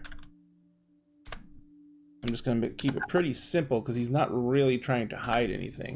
I'm just rolling 2 dice. So T is a 7. All right. Is he kind of like scheming? I'm only asking because like I have a big plans distinction. I'm just wondering like if I can tell if he's scheming, like planning off of that. You're pretty sure he is definitely planning something, because it's kind of like when you to tell me if the distinction will work or not. It's kind of like when a college student is listening to the notes the recordings they took of their classes. Okay. And then they're using that to plot out what they're going to try and do for an assignment. So can I use my big plans distinction to try to get insight into what might be doing? He's analyzing something. All right.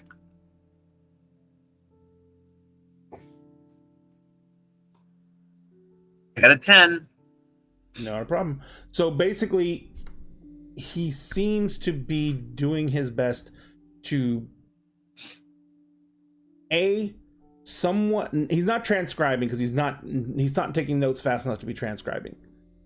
But he seems to be noting down things, key points in whatever he's listening to. And then he seems to be putting his own analysis on those points. But the biggest issue is And the reason you can tell this is because sometimes even after he makes the initial notes, he'll pause what he's listening to, and then he'll add more notes onto it. Then it's not live. No. All right. Does he ever engage in any of these kinds of behaviors when anybody else is around, or only when it's just the two of us? Only when it's either the two of you, or you bring him the item and leave him on his own. And then he always like has the item like in his lap underneath the blanket type thing. I'm not leaving the item with him, but that's only because I don't want anything to happen to it. Absolutely. Yep. So, but that's basically the extent of what he does, and he never engages you directly about it. You know, he doesn't like say, you know, what it is or anything like out loud. And he ever says, "Hey, can you bring me the item? Can you bring me the? I need to take some more notes." And that's the extent of it. Other than that, he does talk to you a lot about your prior service. How much information do you actually give him? Are you straight up and honest about it, or? I freely will talk about anything that is post-incident, post-concussion. Got it. If he wants to try to bring up anything before then, you're gonna have to let me know, because I don't know how much information I'm gonna be able to help him with for that. Gotcha. He's mainly just doing the general stuff around the Battle of Serenity Valley. He's talking mostly about, you know, how you got put on that particular flight. I've been serving with him for a while. Oh, okay. I'm sorry. I thought that was just your co-pilot. No, that co-pilot had only been on that one flight. Gotcha. The regular person on the ship wasn't able to do the flight, and that guy basically like lobbied to get on the ship. Got it. So he basically goes. He's kind of. He basically is going over everything that happened at Serenity Valley. And he's kind of like, he's reasoning through things, and he's trying to figure out exactly how the Alliance had such good intelligence on the Browncoats' movements,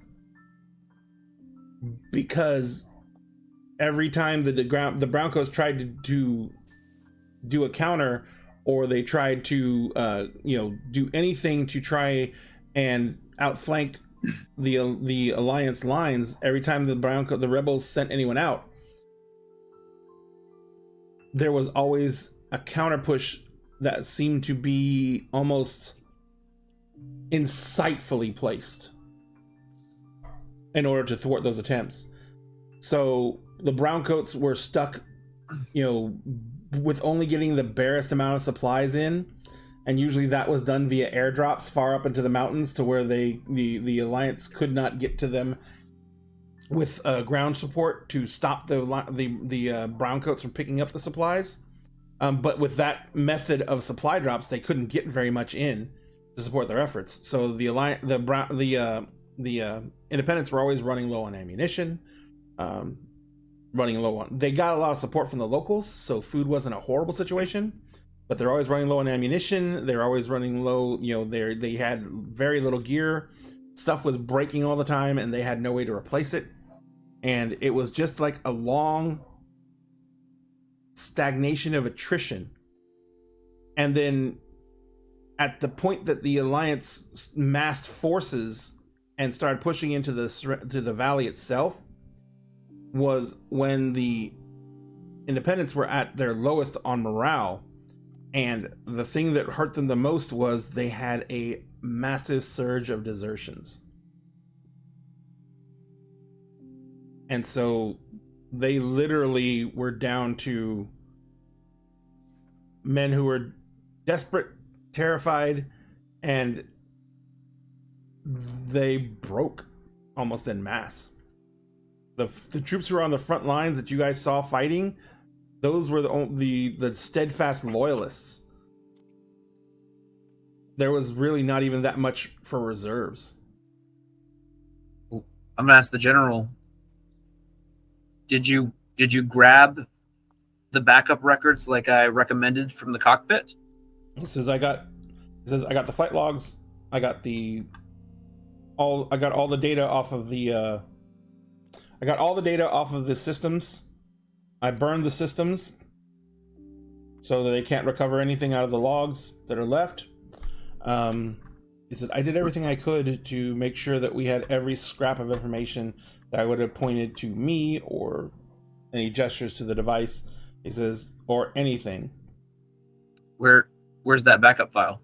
He says, he kind of holds up he kind of pets the device and he says, I put it on a smaller storage card and I just put it in the device. Can I? He says, yeah, absolutely. And he basically does the equivalent of pulling an SD card out of the device and he hands it to you. I'm going to plug the SD device into the effect of a tablet here. Mm-hmm. And I'm going to pull up the communicate that the co-pilot made, the one that was in the recover folder that would have gone with everything. Yep. And I'm going to pass it back to him. How good are you with your Alliance codes? He says, that's the communication that let me know we were in trouble. I figured it was something along these lines. He says, the only problem is I don't have access to any of my encryption breakers. He says, when we got out, we burned all of our intelligence equipment. We couldn't afford to get caught with any of it. So I don't have any of my decryptors. He says, hold on to that. That might provide answers later.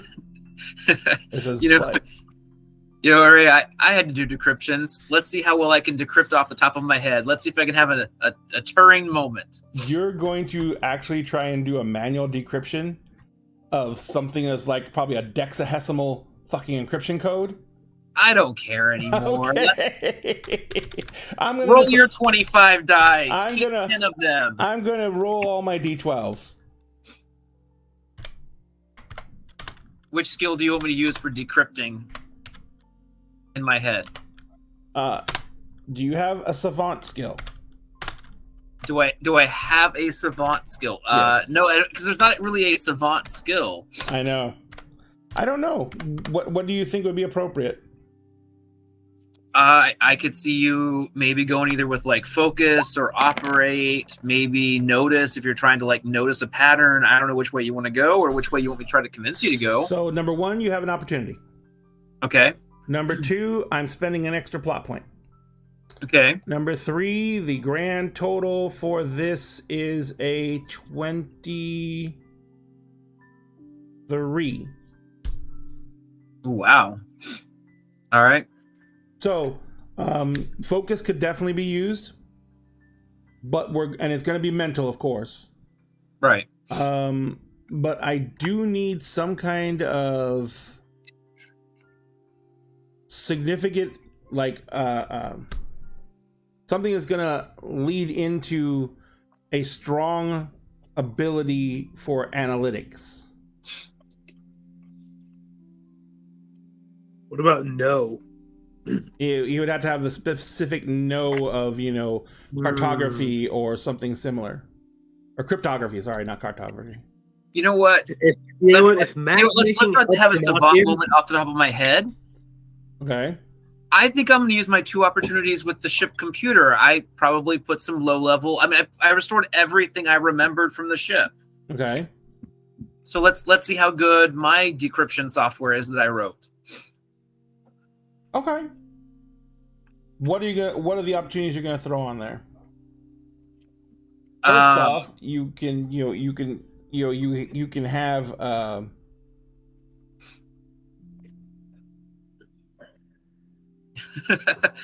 man.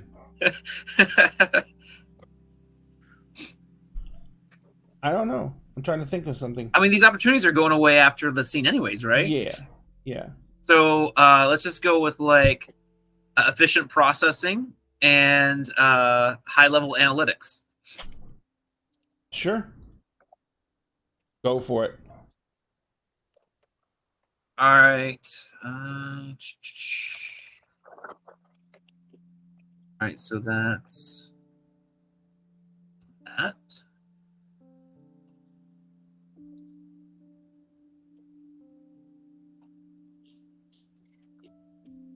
So that's that. I had to add the D6s. Oh yeah, I know. Oh yeah, and I bought that asset, so that's a D8. A lot of dice. I mean, they'll probably roll shitty, but that's a lot of dice. I'm just looking for ones. Oh look!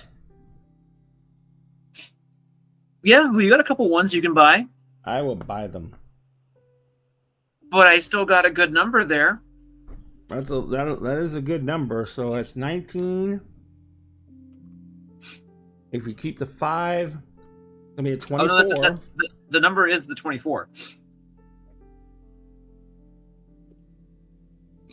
You always like just type in the roll and you gotta like change it, Ray. Like I always put I put the code at the end so it does all the number crunching for me. So how do you know it keeps the highest though? That's what that command K and then the number does. It keeps the highest you told it to keep. Yeah. Gotcha. So you spent a plot point to keep the 3rd because you didn't. Did you get? I did. Yes. Yeah. Okay. All right. Cool. I'll remember that code. And the brackets. So that's what I've been using the whole time because it makes life easy. You beat the TN. Yes. Now this though. You beat the TN, but this doesn't happen instantly. You are literally having to, because you don't have. Oh, are you? Jonathan, lend a hand. You have a +1, so it's close, but you still only beat it by 2. Then. Oh, do I need to like raise the stakes to actually have something super happen? Yes, absolutely. Just by beating the TN. It literally, because you're basically using, the code that you wrote. Okay. You used. Let me see. What did you? You used a bunch of D12s in there, didn't you? Yeah. You know what? Only D12s. You know what, Ray? Sure. I don't need to beat it by a lot.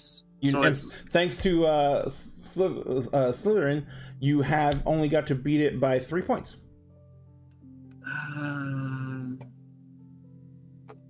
Try this. There you go. Big damn hero dice D8. I was gonna say that was donated, but Liquid just did a lend a hand as well. Oh, so that means that you definitely beat it by 5 at the. They haven't said they're giving it to you yet, but we could probably assume. Yeah, I'm assuming Liquid's that you're giving it to Jonathan, or to should I say to Atlas. Ouch. So unless he says otherwise, we'll assume it's Atlas for now, but you already beat it, so so you've raised the stakes. No, they're lending a hand to Lissa for no reason. Yeah. just throwing it out. There's no reason. No, it's so that when she rolls grief, she'll. Well, Clayton, you already had a lend a hand, and Lissa already had a lend a hand from earlier. So, but Jonathan, you basically, it still is not instantaneous. But before, I was going to make it take you like several days of running encryption against it, and failing, and then running it again. But you're getting a little bit further and failing and getting further. Instead, though, what happens is you managed to build out a very strong decryptor and encryptor, of course, and it takes about 24 hours before it breaks the encryption on these Alliance battlefield communiques. Oh, so there's more than one communique that we had access to on this. Oh, and they use the same encryption? Yeah. Well, he was running it off of the same pod, so yeah. He was running off his communicator. So it was running the same dexahesimal encryption. Okay, dexahesimal encryption is like 3-dimensional encryption. It's insane. Well, I wrote a really good program, yes, Ray. You did. It's amazing. You did. Your program is equally dexahesimal as his was. And you just wrote it by hand, so you're amazing. But the big thing is that is now a good time to say that like I'm not the smartest one in the family? Yes, because now I can make yours family the BBEGs. Because you made them smarter than that. But no, so you basically are sitting there, and after about 24 hours, you get the encryption broken. The transmissions are very brief. Number one, it sends a set of coordinates immediately, which is at the beginning of the transmission, which is you quickly recognize from the flight plans that you kind of went over in your head. Current location. It says it sends out a secondary location, which is probably your destination. It notates there is a series of numbers afterwards, separated by commas, like in the CSV format. Okay. But you notice right away, it's an easy thing to deduce once the encryption's broken. It's ranks. What rank were you? You're a captain, or were you? Oh no, I don't think I've got any kind of crazy. Well, I mean, I don't know. Like, I don't think I've got a crazy rank. I just was flying the ship. Probably a lieutenant. So it's basically 2 lieutenants, and then the equivalent of pretty much a 4-star general. Okay. And then there is a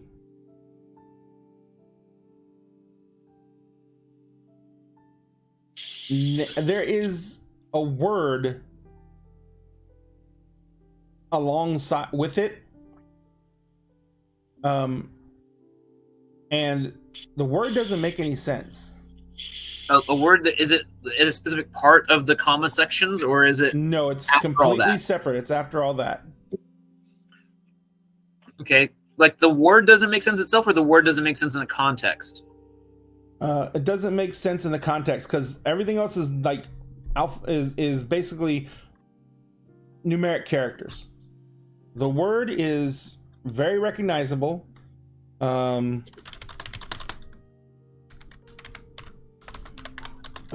it's very recognizable as being something in like Latin. Okay. Are you telling me what the word is somewhere? Yeah, no, it's 2. It's actually, sorry, it's not just 1 word. It's 2 words. I forgot it's got 2 ports names, and the word is papaver somniferum.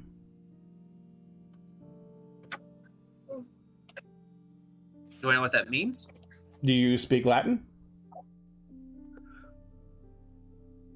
Do you speak Latinish? Clayton does. Clayton would. does? I would say Mitchell would know some because lawyer, being a fucking lawyer in law school. Medical. A lot of Latin don't in necessarily medical. learn Latin. They get access to a lot of Latin terms. Yeah, but here's the thing. I don't necessarily know Latin, but I know enough Latin from singing just because of you have to know what you're singing. So Here's my All right. question. What does here's- papaver mean? papaver? Papaver. Sounds similar to papyrus, so probably paper. Somniferum. SOMNIFERUM.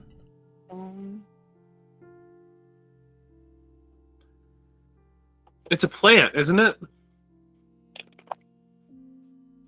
Who said that? That sounds like a plant genus. Me. Ah, very good. I know a little bit about plants, but remember, I'm not sure which. You also have access to the ship's computers. You could probably just put it into that and find out what it means. I was also going to ask, if approached, I do specifically have know of alliance. Being a person with rank in the alliance, would I possibly have an idea if I was approached? Because I don't know if Atlas would trust me enough. The big thing is, this is probably in reference to something. Usually names are given to special programs or special operations. It's poppy seed. It's type of poppy seed, correct? It's actually the poppy flower. Specifically the opium. Poppy flower. Okay. It's specifically the opium poppy flower. Okay. Wait, opium. The There's other types of poppies. Well, yeah, but no. Papaver somniferum is the scientific name for opium. And this is alliance information. I'm sorry, Yes. I don't. Never mind. I don't know what this. Well, is. I mean, I'm telling you because Jonathan had to step away for a moment. Yeah. Oh, this is good timing. Jonathan, step away for a moment. This Let's is go good ahead and timing start for- the giveaway for tonight's mini drawings. And I bet you I didn't finish the other one. Oh, wait a minute. Hang on a second. Okay. I'm going to have to close out last week. So there's that. What was that? I was like, you say that right when Jonathan jumps back in. Well, I'm still going to start it. And so, ladies and gentlemen, for the next 20 minutes, you're going to be able to type in a keyword into chat.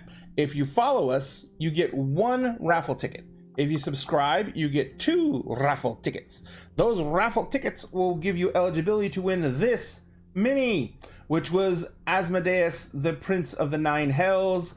He is one of the Lords of Hell, and this is him sitting on his throne.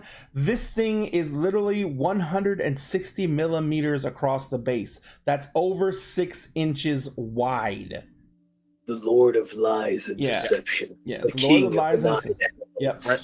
All I'm hearing is it's another mini for you to throw in my box. Yeah, if you get it, you get it. That's the way it works. But if you are a subscriber, you get 2 raffle tickets. If you're a follower, you get 1 raffle ticket. We're going to start the giveaway now for the raffle tickets. All you have to do, it's not demon numbers, it's actually devil. Bum, bum, bum. Because he's a devil, not a demon. And so we're going to go ahead and start that giveaway now. Jonathan, I don't know if you heard what I said, but I was just thinking about it. You could just put that word into the ship's computer and it would tell you what it means. Yeah, I'll throw it in the computer real quick. Yeah. It basically is the opium flower. It's a scientific name for the opium plant. And everything has that word on it? Or just one of the communications? Just one of the communications. Which one in sequence has that? The one that has the ranks of everyone aboard.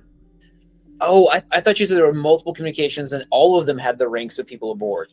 Yes, no, multiple communications. All of them have the ranks of people aboard, but the first communication that went out, which had your initial location, which did not start when you were in the still at the base that he took off from. It did not start until you guys were well underway. But it gave the coordinates for the base or the coordinates where we currently were when the transmission was made? The location of where you currently were in your flight plan, not the base. Okay. And you're saying it was the very first transmission that had that word in it? Mm-hmm. And the very first transmission, and no, that was the only one. The rest of the transmissions had the coordinates, the ranks, and it had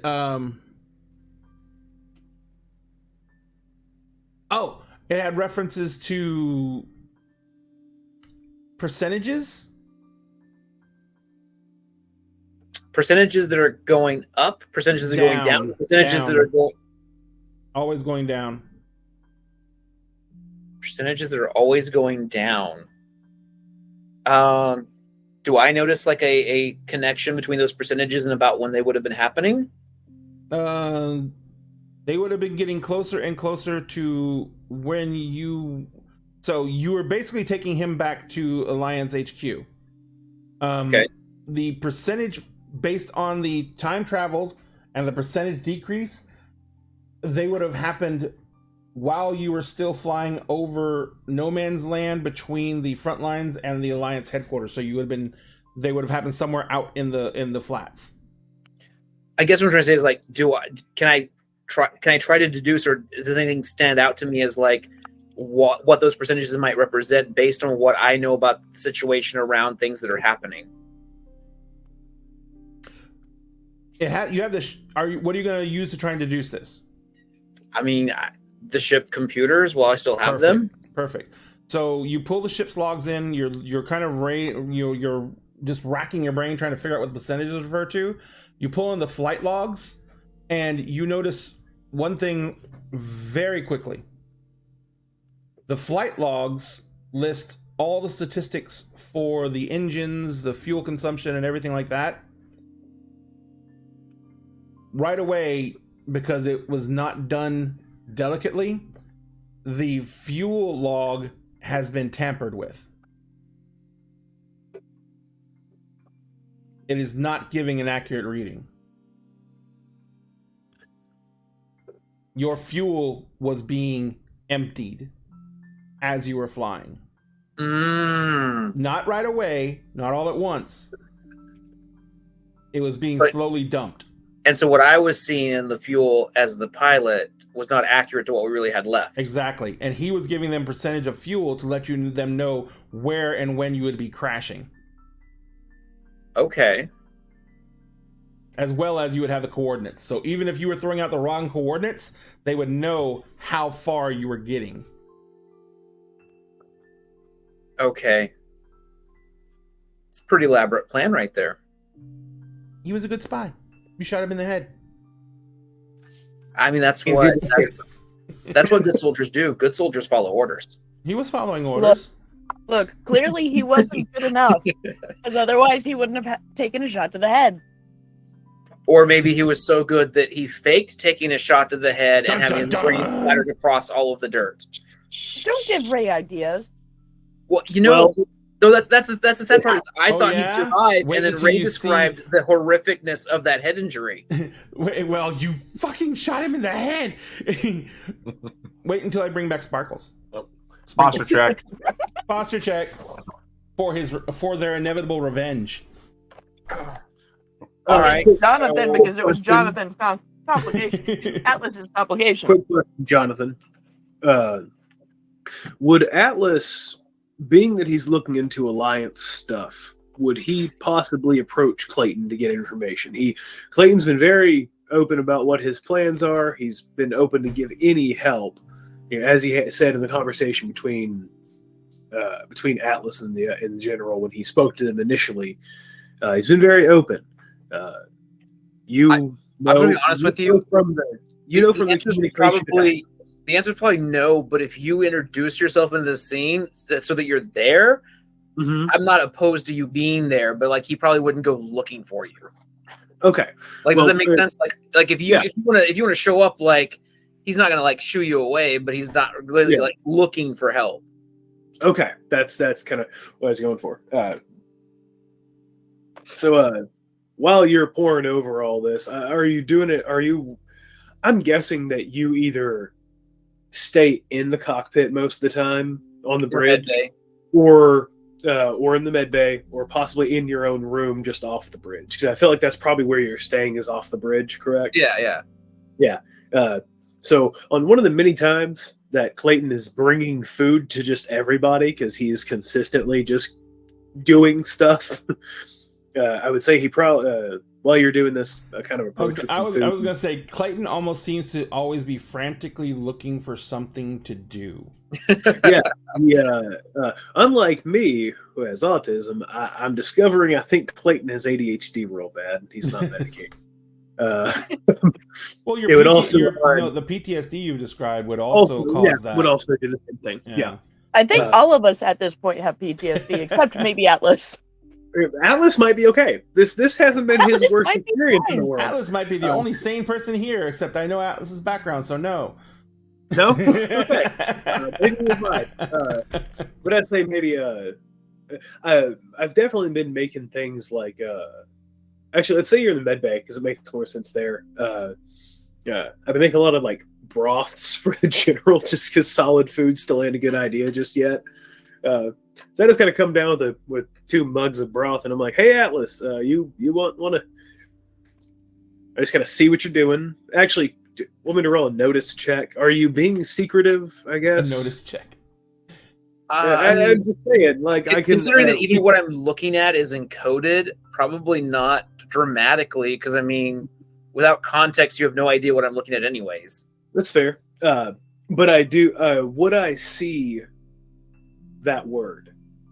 Those 2 words specifically. Is that something I could read? Yeah, is that something I could read with what he's doing? If I kind of glanced at what he was doing, Ray, is that also encoded? It was in Latin. I mean, like honestly, out of everything on that screen, it's probably the only thing that stands out to you because everything else is just numbers and commas and weird little things like that. It's the only like actual word on the entire screen. And being that is an opium plant, again, doctor, that is a thing I would like that I could realistically know. Yes. Yes. I think that is a fair gimme. Okay. So as I walk up and I kind of put a mug of broth, of like bone broth or some shit down, something I've made out of what we have. So basically, powdered broth. It's powdered broth. It's a ramen packet. It's a ramen packet bouillon. with no noodles. It's bouillon. It's bouillon. It's literally cup ramen, but I've pulled the noodles out. They're being used for something else later. You reading up on opium? Not exactly. It's like an alliance code word. Oh, now here's where I can do something with my know and my mental. Could I possibly figure out anything? Or might I actually know what that refers to as possibly something to do with a cipher? I have some rank in the Alliance military. I've been there for a while. Well, you're not seeing his cipher because the cipher is what he was using, the general was using inside of his little notebook. No, I'm aware. I'm saying this word is something important. Could I possibly have an idea? Since he just told me this is some kind of alliance something or another, and I'm seeing a word that stands out to me pretty noticeably. It's something clearly important.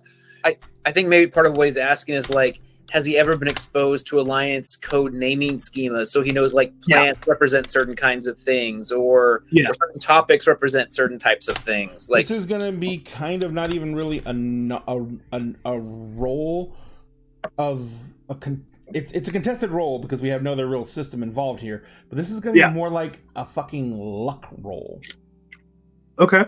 Because there are connotations for certain alliance things, like, you know, the alliance is an atypical military, so like all of their, you know, combat oriented operations are like given names like, you know, Fire Wheel or, you know, the Hammer Strike, stuff like that.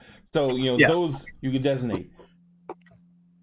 And you've seen some intelligence-based operations well after they're completed.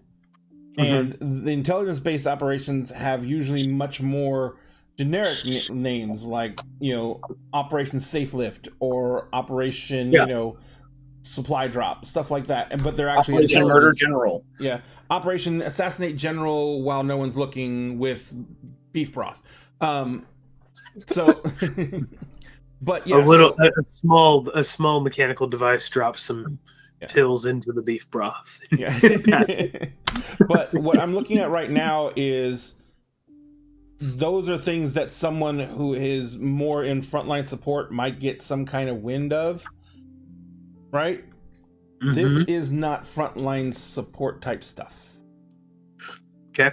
So, but knowing that naming schema, as Jonathan you can take your know, you can take your mental. Okay. Do you have anything else you could apply to this? Veteran Unification War, possibly.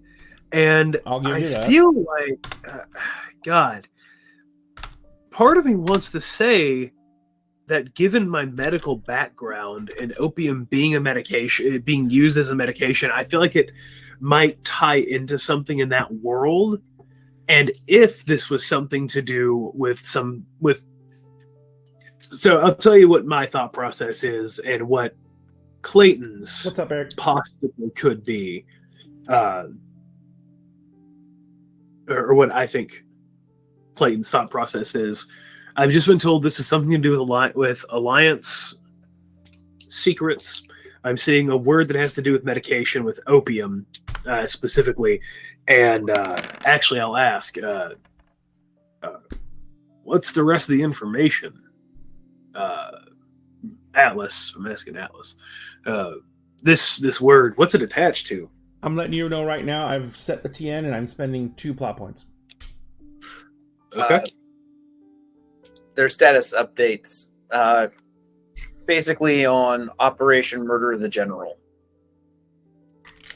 Okay. Yeah, Jonathan, if they wanted to murder the general, they would have just shot you out of midair if they were getting your coordinates that regularly. You never could have dodged it. Gotta say, do you go over it with me a little bit? Like, just kind of give me the rundown? No, I'm just saying, Jonathan, as an experienced pilot, with them getting their coordinates updated that regularly, they just would have fired the equivalent of a cruise missile and blown you out of the sky. We wouldn't have seen that coming? They could have had stealth tech on it. Okay. They would, if they wanted him taken out that much, that would have been a drop in the bucket in their budget to make sure he died. Well, okay, but then this. Okay, I'm so sorry. Now this makes a little less sense to me, because if they could have killed us at any moment, and they wanted us to run out of fuel, killing us at any moment and having us run out of fuel would end up not giving them the location of the base, because we wouldn't have made it to the base. It's almost like they weren't looking for the location of the base. Yeah, that's problematic. I love you, Jonathan. By the way, if you do give him the Clayton for your role, the TN's a 30. As I'm explaining this to him, I am looking around for anything that's, I don't know if I'm going to the panel and I'm realigning the ship sensors to scan for low frequencies, high frequencies, weird frequencies that could be emanating from anyone in the med bay. Because I'm now beginning to wonder if we've been bugged somehow. Like if we're becoming a tracking ship, like we are now flying them to the next location. Okay. And in fact, just find someone's vibrator. Well, the one thing Mariana saved from the ship. She had it in her bag. You're assuming she didn't have multiple in her bedroom at home. I would say priorities, man. Mariana's got their shit straight. And you stashed one in the medical bay. Why? I don't know. Got clean it later. Yeah, who knows? Got to clean it somehow. I didn't say Mariana was actually, in fact, the one that brought it on board. Oh, you never know what people were doing in the ship before we got there. Oh my god! It's an old, ancient, dusty vibrator. Just remember. Just throw it out. Just put it in the airlock and open the door. You don't want. Remember the fact that Mariana's family lives in a communal ranch house. Sometimes you just want private time.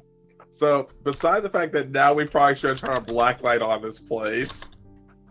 No, you should not. Oh. All right. So, that went places I didn't expect it to. So you're scanning for basically any type of transmission whatsoever. All right. In the med bay, because we're the only things that came off that ship. Mm-hmm. Everything that came off the ship is currently in the med. Oh, well, and my bunks. So my bunks and the med bay. I'm just pretending this never happened. Sorry, Liquid. Blame Lissa. So you're sitting there and you're scanning it. Go ahead and make me a roll. I'm going to set a difficulty real fast. And Corey, are you going to make the roll with Clayton? Or did you already make the roll? I'm about to. I was waiting on you.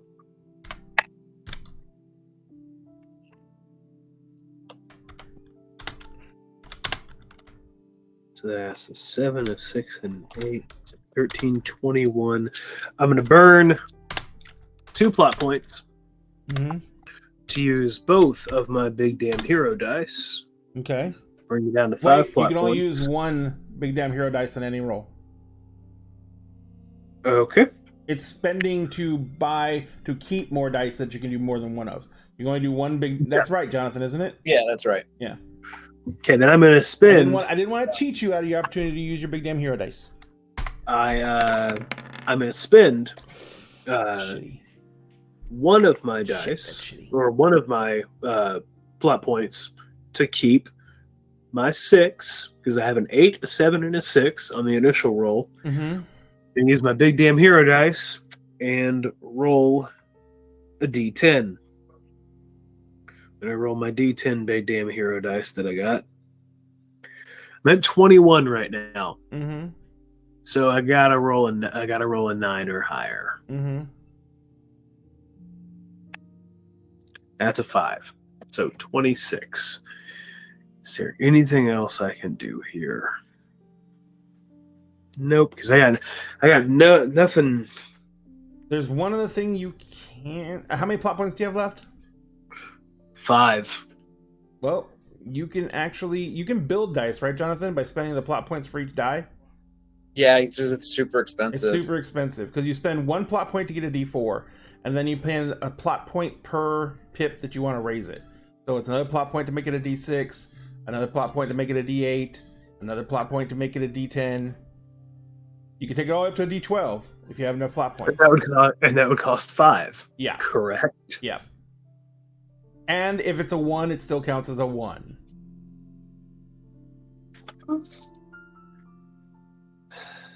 I'm fine failing. I didn't get any 1s. It's fine. Okay.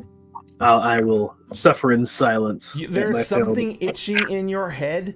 You are so close to the answer. You're like there's this network of thoughts that you're putting together, and you know that there is you're just missing that one thing to link this all up. Mm-hmm. But you know it because it doesn't make sense that they used Latin and they used a medicinal plant. It's all this like it's just sitting there, and you can't find that last piece in connection to tracking a military leader of some sort, an upper level military person. Correct. That's the part that doesn't make sense. Yeah. Why are they tracking them while utilizing? Hydrate and posture check. But I see, Corey on the point with those. Corey has a theory. I'm aware. Corey has a theory. I am well aware that he would love to posit, but he will wait until we are not on stream to do so, because you can't confirm it. I would prefer if you didn't, if I'm right. And I feel like Clayton's getting there, but I also have real world knowledge of this universe that affects my theory. And there's nothing else I can add there. Yeah.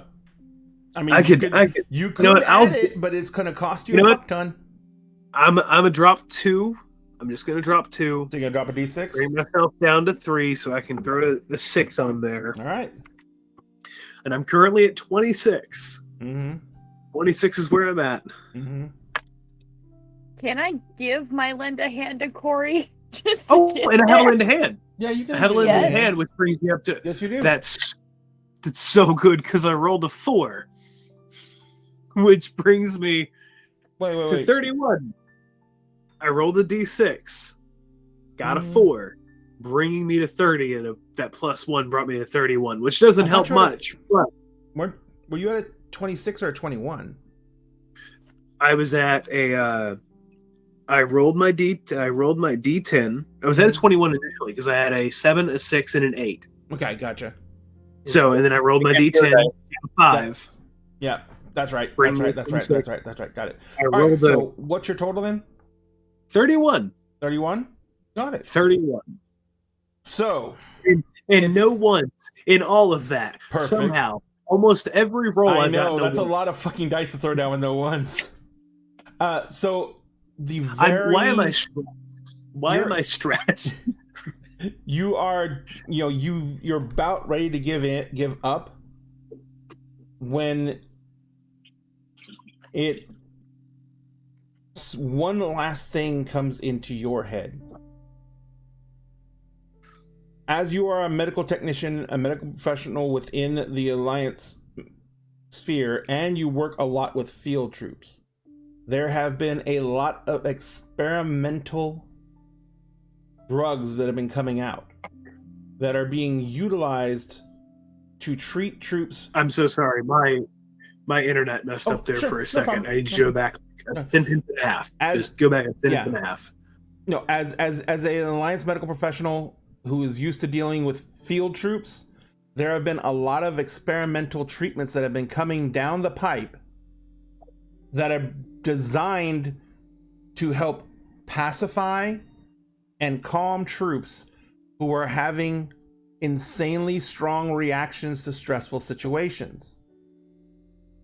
The joke is that they're basically giving the boys opium to keep them calm instead of to treat them for pain.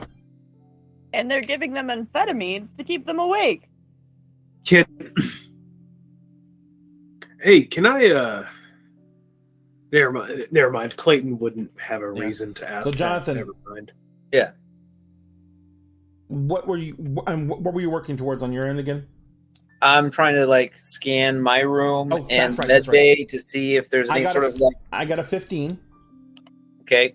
Notice or operate? Operate, because you're using scanners. As if they were a different die pool, but I just want to ask anyways. No problem. Oh God. As if I have any small die pools. Oh, you beat it by 1. God.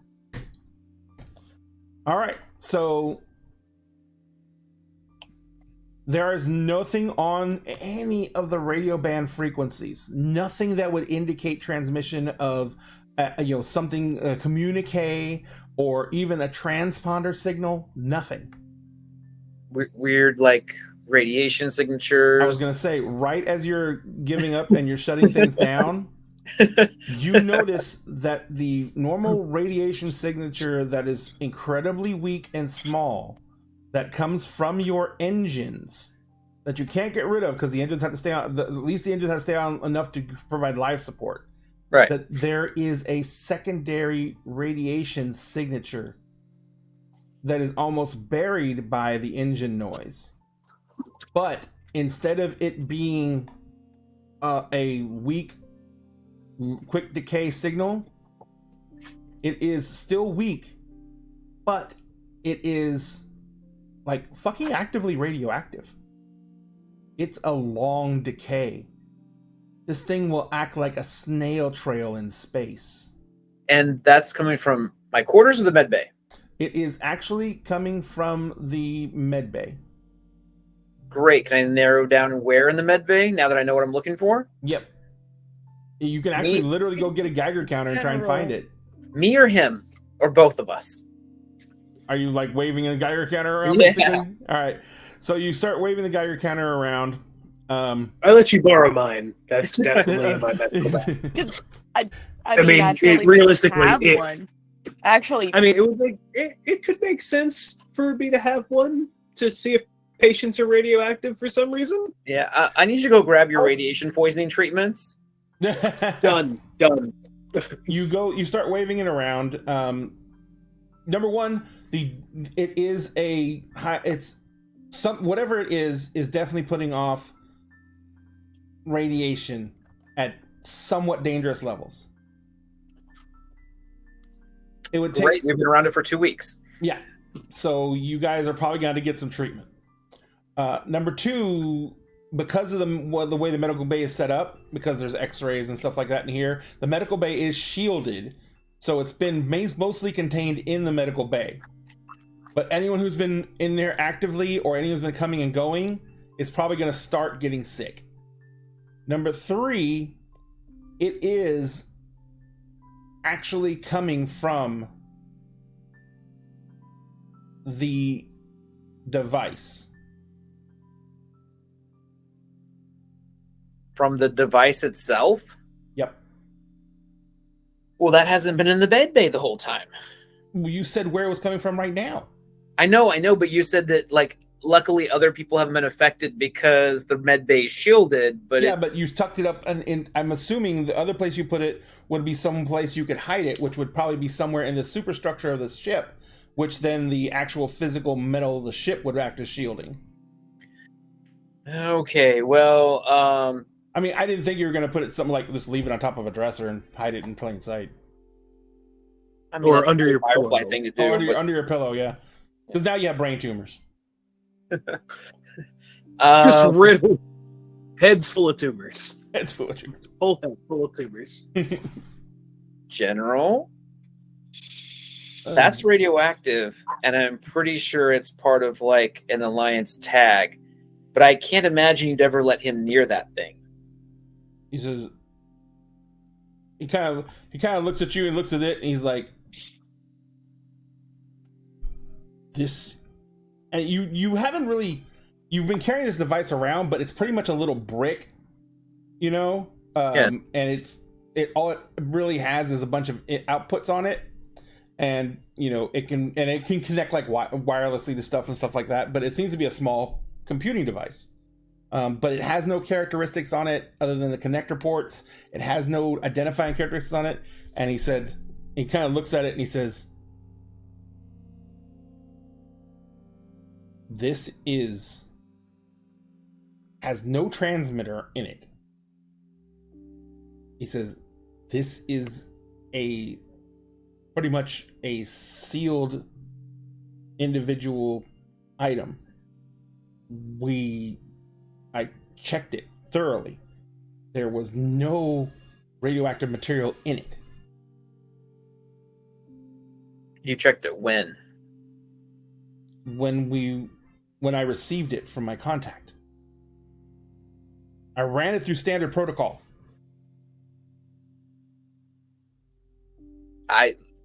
I don't keep track of your gear. I'm not trying to get into your business. Did he ever have a chance to mess with it, touch it, interact it, switch it out? Ever been out of your sight? No, it's been on me. And he kind of like almost winces as he says it. He's like, "It's been on me the entire time." And he says this with a long dramatic sigh. It's been against my skin the entire time so I could keep track of it. Oh, that might explain why he was so bad off when he got fucking shot. When the doc comes back, I need a diagnosis on him for when he first got radiation exposure. Based on this level of radiation being emitted. Yeah, I was going to say I could work backwards from there. Amount of radiation from the device. I asked him the basic questions of how often are you in contact with it, for how long. He says, "Since I've been on the ship, I'm only intermittently in contact with it." He says, "But before that, I had it on my person for 3 solid days." 3 solid days. Okay, so and since then, he looks at Atlas and he says, "A couple of hours a day at most. We couldn't risk." So if I work backwards, probably 2 or 3 hours a day, let's say, for the past we're marking this at like the halfway mark. It must be a week. About 10 days out. About 10 days out. Mm-hmm. So I'm looking at 20 more hours roughly plus 20 additional hours. 70, so about 90 some odd hours of exposure. 90 some odd hours. Now, with the level of radiation it's putting off, does he seem, if I, do a read on him? Once you understand that he has been exposed to radiation, you start doing a more detailed exam, and you do start seeing, number one, his eyes are just barely starting to yellow. Okay. Which indicates that he is having some liver distress, which is typical for radiation poisoning because the blood is often used as a filtration system to get the toxins out of you, and it usually kills your liver first with this low dosage type of radiation poisoning. You also see that his fingernails are not like, instead of having like the colors that are there, his fingernails are fucking shock white, and you cannot see the cuticles of the nails anymore, which means they're coming off. Yeah. But they're not completely detached yet. And you didn't really notice it before because he, number one, has a military haircut, and number two, he's like me. He's basically bald on top, and he's just got a ring. Mm-hmm. And but now that you're kind of looking at him, his hair is probably been thinning. You just haven't noticed because he doesn't have that much. Ray, do you want me to throw a picture of him up in the chat? Sure. Okay. I'll drop it on stream if you want me to. Sure. Did I describe him well? No. That's why I was like, do you want me to throw Damn the it, picture in the Jonathan. chat? Well, I was just giving him no hair. There is only so much the mud can heal. There's only so much the mud can heal. Ray, you miss out on so much by not having the chat. I can't do everything at once. I have the chat. It's right there. No, the Google chat. I got the Google chat. It's way over. Okay, left screen is Roll20. Middle screen is a stream. Right screen is the chat. The right screen is way the hell over there.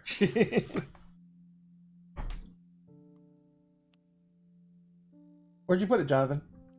I just put in the show right now. Okay. But also, I was gonna say, well, don't worry. Let's just save a good moment and put it in the show channel. That's where I put it.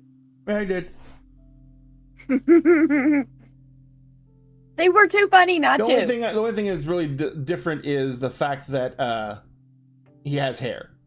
Yeah. No, I mean, but like, I just feel like you started describing a very different person. Yeah. So he's basically. One of these things just doesn't belong here. So you would definitely have been able to notice that his hair is thinning because he does have a full head of hair. Or had. Depending on how quickly you can get the treatment, because the ship's engines do put out radiation, and as was referenced in one of the Firefly episodes where they talk about how the Reavers run their engines without real shielding, and so they're all basically dying of radiation poisoning.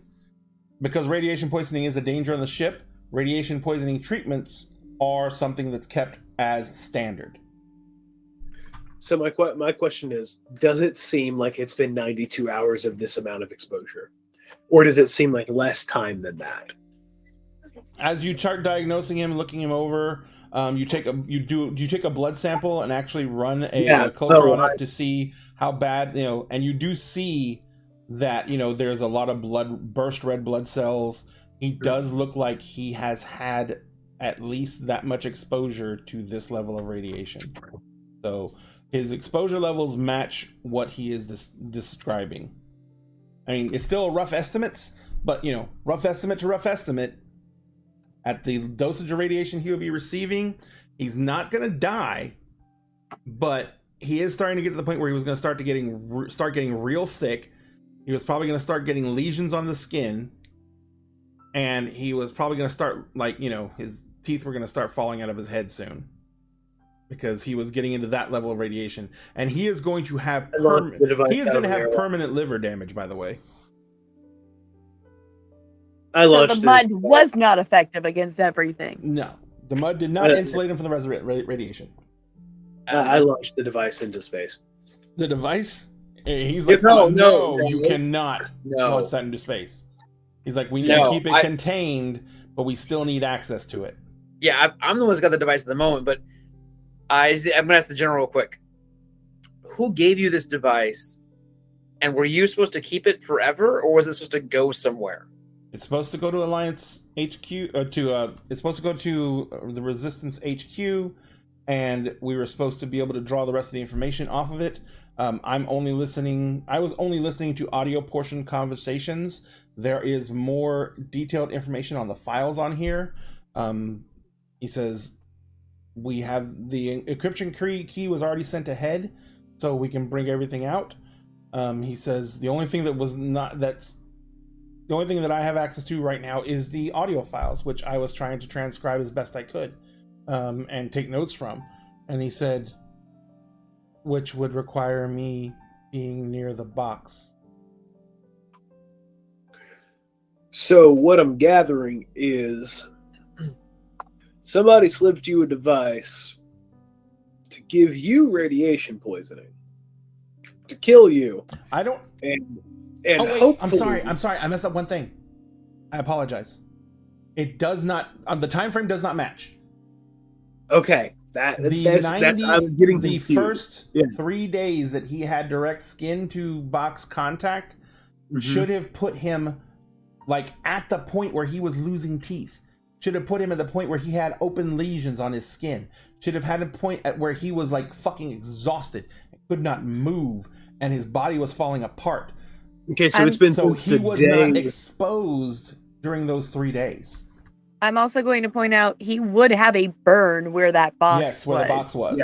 Yeah, if it had been sitting in one spot the whole time. Against his skin, yes. Yeah, exactly.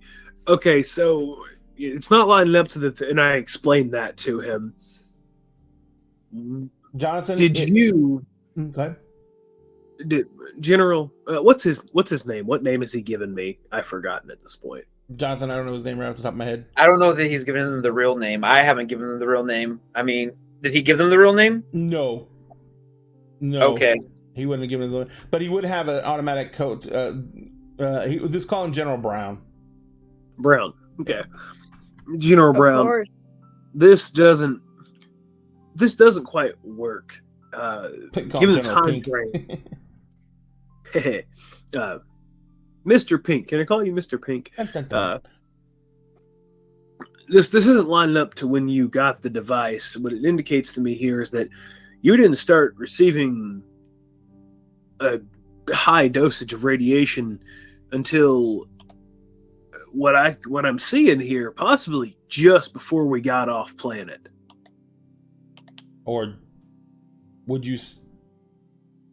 He kind of like sits there and he says, would you say that it would coincide with when we left the Alliance-controlled area around the planet? Yes, I would. I would say it'd be about that time frame. The amount of... with how much this... I explained how much this is giving off and how much time you're spending with it, it would indicate you should be much worse off now if this had been on your skin to skin with you for 3 days. He says, you'd be much worse off. That means that it had a release of some sort. It had a release based on proximity. So they wanted... I saw you shoot a man off your ship. I'm guessing that was some kind of spy or some shit here to deal with this. That's my assumption here. Because we haven't had that conversation yet. I haven't felt that was necessary. I'm just putting 2 and 2 together. I saw you run off a ship, shoot a man in the head, and then take head, and he was fucked. I'm just going to chart when he says that.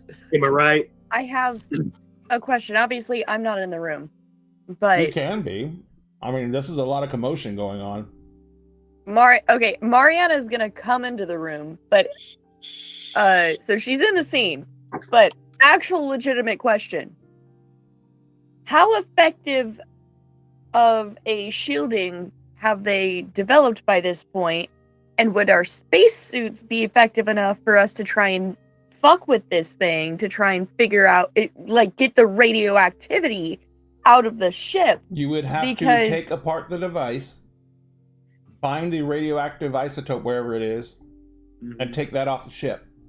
Your EVA suits would provide enough shielding to do that. Okay.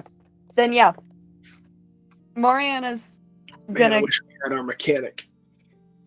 I feel like they might be better suited for this kind of work. Well, let's take a 15-minute break, and then we will discuss further what we want to do with the thing that's slowly killing you all. All right, ladies and gentlemen, we're going to take a 15-minute break. We will be back. We're going to refresh drinks. We're going to refresh ourselves, and we will see you guys back here at it's 35 after, so 50 after. We love you very much, and we'll be right back.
ladies and gentlemen, we're back. Thank you very much for the break. We're going to go ahead and get down to this. I am going to roll to see what the TN is. So, no opportunities for you guys. Fuckity, fuck. Let's go ahead.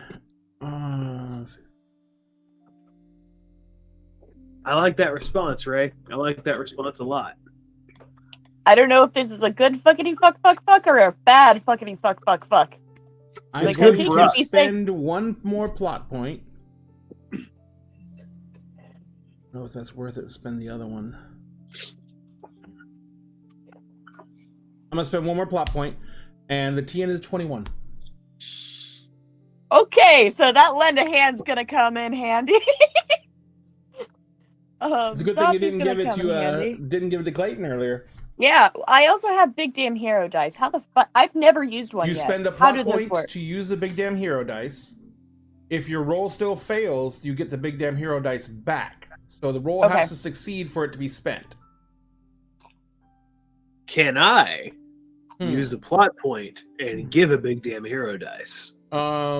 She cannot have more than one big damn hero dice on any roll. Okay.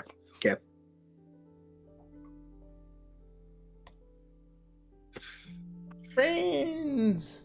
Okay.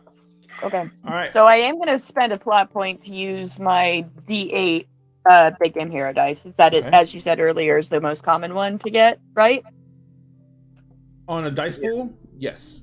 No, for big damn hero dice. Because it's usually the most common dice for an average roll. Oh, okay. Yeah. I can tell you this is not an average roll. I'm about to say, what's in your dice pool so far? Like, what dice are you using so far? Do I have to reveal my dice pool? No, me. I think I should. I've got a D8 in. I had two D10s and two D8s. So I've got 3 D8s, and then whatever you give me plus the lend a hand, which is a +1 to any dice. Yeah. All right. Yeah. So I'm going to go and help. And I'm going to go and spend a plot point. I'm pretty sure going to be like an extra pair of eyes, just seeing if they miss anything as they're working on this, since I don't have very steady hands for technical shit. But yeah, my parents are giving an extra set of eyes to notice if they're about to like hit the wrong thing, or if they're doing it right, like as best I can tell. Mariana is making the roll. Steven is lending her aid, which is going to give it, which through his action, he's going to give her a D6. And where are you going to spend the plot point to go ahead and step it up to a D8? Oh, yeah. Okay, so she's got an additional D8. Okay, so I get 3 D8? This is me, 4 D8, actually, 4 D8. Because I'm using my big damn hero dice. Mm-hmm. So, you're using your mental, right? And then you're using your fix. And then you're using... And then... a big damn hero dice, and then what Kellen just did. So it's 48 total. And lend a hand. Okay, hold up. In particular for Liz. Before that roll, can I also additionally help? If you... Yeah. Do you have to spend a plot point to help, Jonathan? No, any ones that are rolled, like he's gonna be affected by them. That's fair. I'm fine with that. All of my current complications are social, in the fact of I'm being hunted down by people, which seems like a social construct to me. Yeah. I was gonna say, Corey, the only time you have to worry about spending plot points for helping is if you do the move I did, which is a trigger on one thing. Yeah. So here's my thing. I'm a surgeon. I have a very high treat, which means I have very steady hands. So I'm going to treat numbers just spent 250 points to do save that one in particular, which in a normal dice pool system would count as a success. But since we generate TNs with this system, what I'm going to call it as is based, and I'm going to have to put this into the lend a hand situation, or the save that one in particular, is going to be saying that the audience is also helping. So you get an additional D6. Okay. I think that's fair. Yeah. Right. Completely fair. So, still, I want us to pass this with flying colors. That's what I want. Okay. So, I'm trying to see if with my 10 in treat, could I be offering literal helping hands to, if things are being opened, to move them out of the way, to help hold things out of the way, to hold the you're holding the flashlight. To act like a surgical assistant. The flashlight. Holding the flashlight. I'm providing an extra hand if they need someone to push something to the side with the screwdriver. I'm doing the things that I would do to assist in surgery. But with and then if she rolls a 1 in that dice, you touch the actual live wire and you'll explode. Cool. Fine. Two things. One, first off, how many EVA suits does this ship even have? Oh, Game Raider. Hey, Game Raider. It has. This ship can hold a crew of 10, I think. So enough for everyone. Awesome. Yeah. Also, hey, Game Raider. Hey, hello. Ivy, love the Ivies. And my dog keeps on opening the door to the office. What is getting added to my dice pool because of Corey's system? 4 D10 and a D6. Yeah, 4 D8s. Where's the D10 coming from? Corey's treat. It doesn't give a treat. You can only lend a hand. Which you can only give her a, which is another D6. You don't give her your actual skill. You just give her another D6. Like, the only reason that Kellen's D6 got upgraded is because he has that special ability where he spends a plot point, and if he lends someone a hand, he upgrades it to D8. So she has 4 D8. She has 1 D6 and 2 D6. 1 D6 from Clayton and 1 D6 from the audience. The other thing I'm going to ask, by the way, is like, if the audience is lending aid, essentially, does that mean they get a complication if we roll Sweet once? tea special. Yes, the audience gets complications. The audience can help me determine what the complication you get is. Oh. Be kind, audience. I would say Slytherin, Liquid. How about that? Therefore, I want you to identify the D6 that's being rolled for the audience in case it comes up as a 1. The agate one will be here. Yeah, what's up, so Turkey? The agate one from Level Up Dice. Okay. He's rolling the agate dice for the audience. Showing off your new dice. She's showing off her new dice. I still wish I'd bought some. You should have. But money. Okay, that's fair. So, again, all right, guys. The TN is a 21. Get some nice dice ASMR in here. In the house. Yo, what's up, sweet tea? Nothing is a 1. In fact, both of the D6s rolled a 6. Take a picture. Touch nothing. Take a picture. Touch nothing. Take a picture. I want to see it. Take a picture. Just angle your camera down real quick if you're able to. I can't. It's an actual camera. Okay. Yep. She has professional setups. She can't touch those. Unlike me and my webcam. Look, I have a webcam. I just don't have it plugged in right now. All right. Oh, you got timed out for a second. Wait, who got timed? Slytherin. Oh. He did too many emotes. You mean like I probably almost did? All right. Crossing the veil.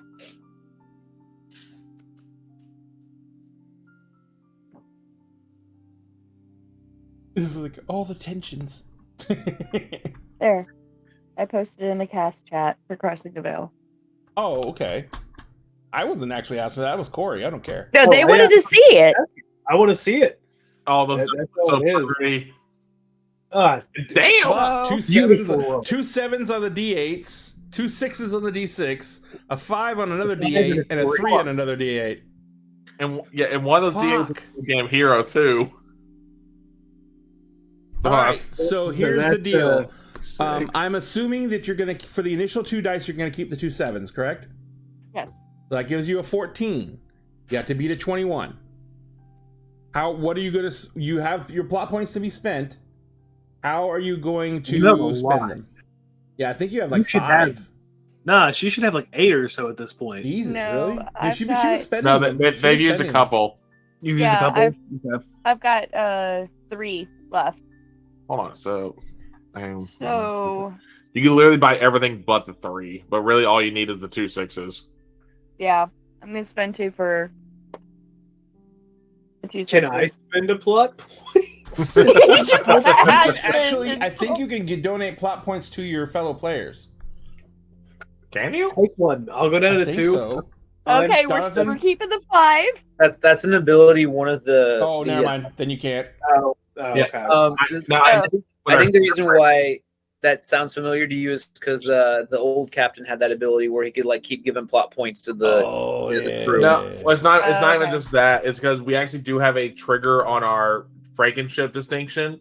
We haven't activated. We haven't activated the trigger, so that's something we have to do eventually down the road. But well loved crew members on board may share plot points with another crew member who's operating the ship. I'm not operating the ship though. Yeah, well, No. we don't have that. We never selected that trigger as one we start with. We have to unlock that trigger through callbacks or through episode uses. Gotcha. Okay. All right. So, what are you spending and how are you spending it?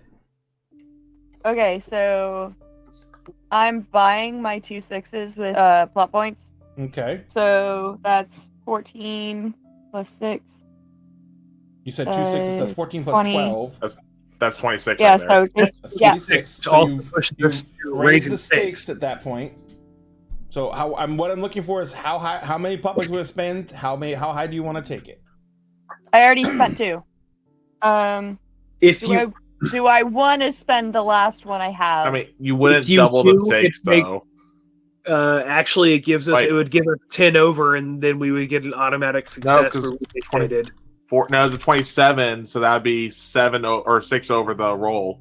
26 gives us a +5. Yeah. She has a D5 left. If she bought that, or she has a 5 left. If they buy a 5, Oh, I forgot about the that 5. puts us You're up right. to 31.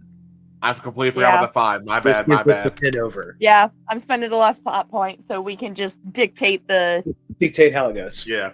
Yeah, There you go. it's worth it, Yay, especially we because were- it's a nuclear device. We were useful. Do you have a that was easy button? That Do was you easy have it? button. I do not. Damn I it! do not. You know what? I can go on to Google and I'm You're sure fine. I can It's add it a voice mod real quick. It's fine. We can do it later because anytime that we put that much effort into something, I want that to be what gets hit if we Now- succeed. Here's a question though: who's going to actually run it out to the airlock? Whoa! I did all the hard Whoa. work. What you fuckers? No, do not throw it out the airlock. We need that. That's fair. That's fair. All right, who's going to go find a lead box? Clayton will. Clayton's fine. Clayton is in a place. He's good with whatever right now. Look, we don't need a lead box, okay? We just need to attach it to one of the crybabies and launch it in a completely different direction. Oh. I'm thinking towards what was it, high whatever that was over in that other system, far out there. Hold on. Blue What system, Sun? remember? Highgate. Yeah, Highgate. That's where you're. That's where we're going. It might not ever get there because that's a fucking long distance, and you're just literally putting it on a small propulsion engine from a rocket. So it might get there in like a couple of 100 years. Could we theoretically encapsulate it and wait? If there's X-ray stuff in here, that means that there are definitely lead. There are lead line suits. There is literally sheet lead that you can use to line things. Like you So roll you're it out, saying you roll it out like tin foil. Yeah. Aluminum foil. So I could probably we could probably collectively craft up something to contain this inside lead foil to where it wouldn't be irradiating us anymore. Correct? Yes, It would have to be pretty absolutely. thick, be pretty, but we could do it. And Yes. I don't. Would that even need to be a roll? Because if we are in these suits containing the radiation off us, we could literally just. Well, I think it would go depend on. around it. I think it would essentially depend on how well we're trying to craft this around it. No, I think because Why let's do go you ahead. just- First off, let's do this. Yeah. You're dictating the scene, Lissa. So I want you to describe how and what you do to open up the case and what you how you're taking it apart, what you're going to do with all the parts, etc., etc. You don't have to be super detailed. I just want to get the concept. And that is Lissa's role. So, what Mariana does is she... Oh, did you show my role? Yes. On screen? Yep. Anyways, so she takes a screwdriver and like uses it to pull it apart. Gets any screws out and everything. And then she very meticulously starts going through anything that does not look like it belongs. So very quickly, you discover that this is a very complicated microcomputing device. There is multiple cards. There's multiple, boards that have small processors and everything like that. But you very quickly find what you're looking for, because on one of the boards, mounted to the board, is what looks to be a vial, like a little glass vial. Yes, and on the little glass, beside the little glass vial, there is what looks to be pretty much a pin rod on a little pneumatic device.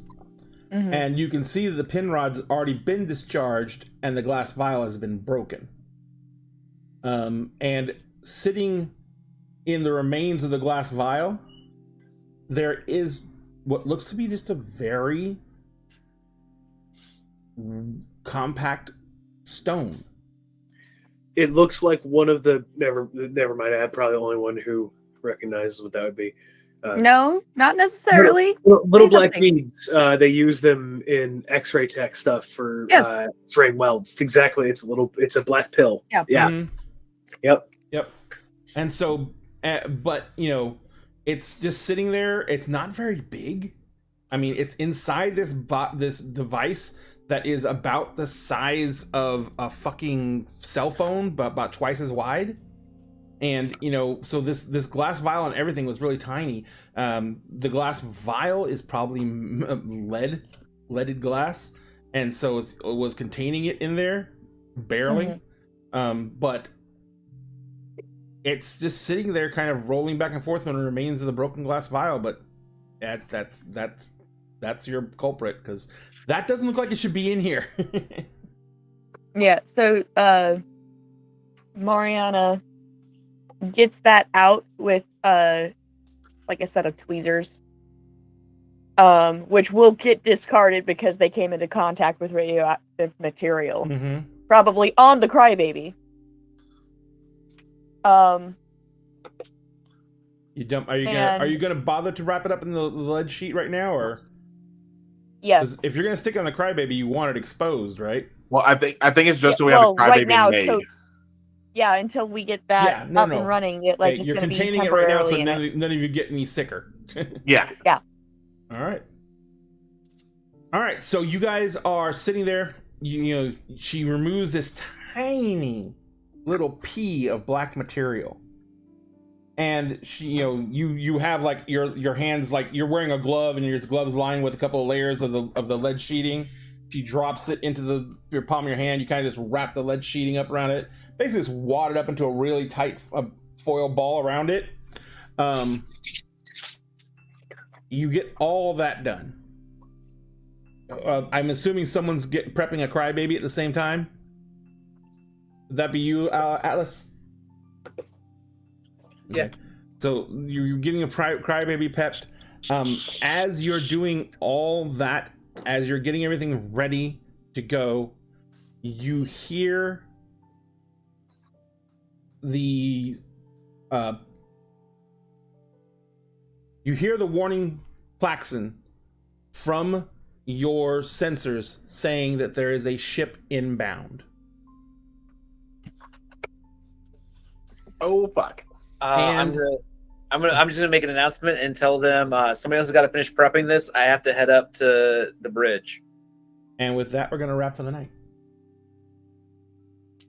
Fuck. Okay. No, boys. Thems. No. No what? We'll at the discuss chat. it off stream. We'll discuss it off stream. No, let's go and share your war crime idea. Oh my god. Let's share your war crime idea. War crime. Great. Also, All right. that can bite us in the ass Yeah. if Niska realizes what it is.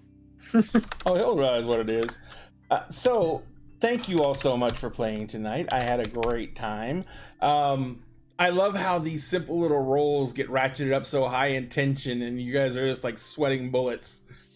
Hey, that is a moment of make or break. Well, all I gotta do is spend a couple of plot points, and you guys get terrified. It's great.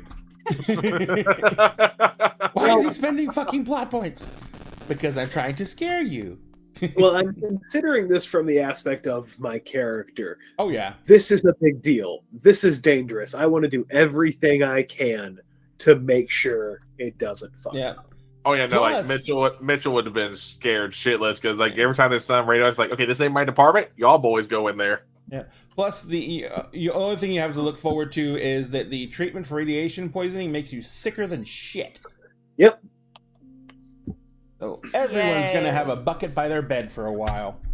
Yep. Yeah. Sorry, Mariana. You're no more assuming booze. Mariana doesn't already right Well, with the now. amount she's been drinking, I would assume so. The fact she got through that. I've been cleaning it while she was passed out. It's not the worst thing Clayton's had to do at a bedside. I know, just like that's so gross. All right, so thank you everyone for joining us. Thank you everyone in chat. Thank you Game Raider Girl for the raid. We really appreciate it.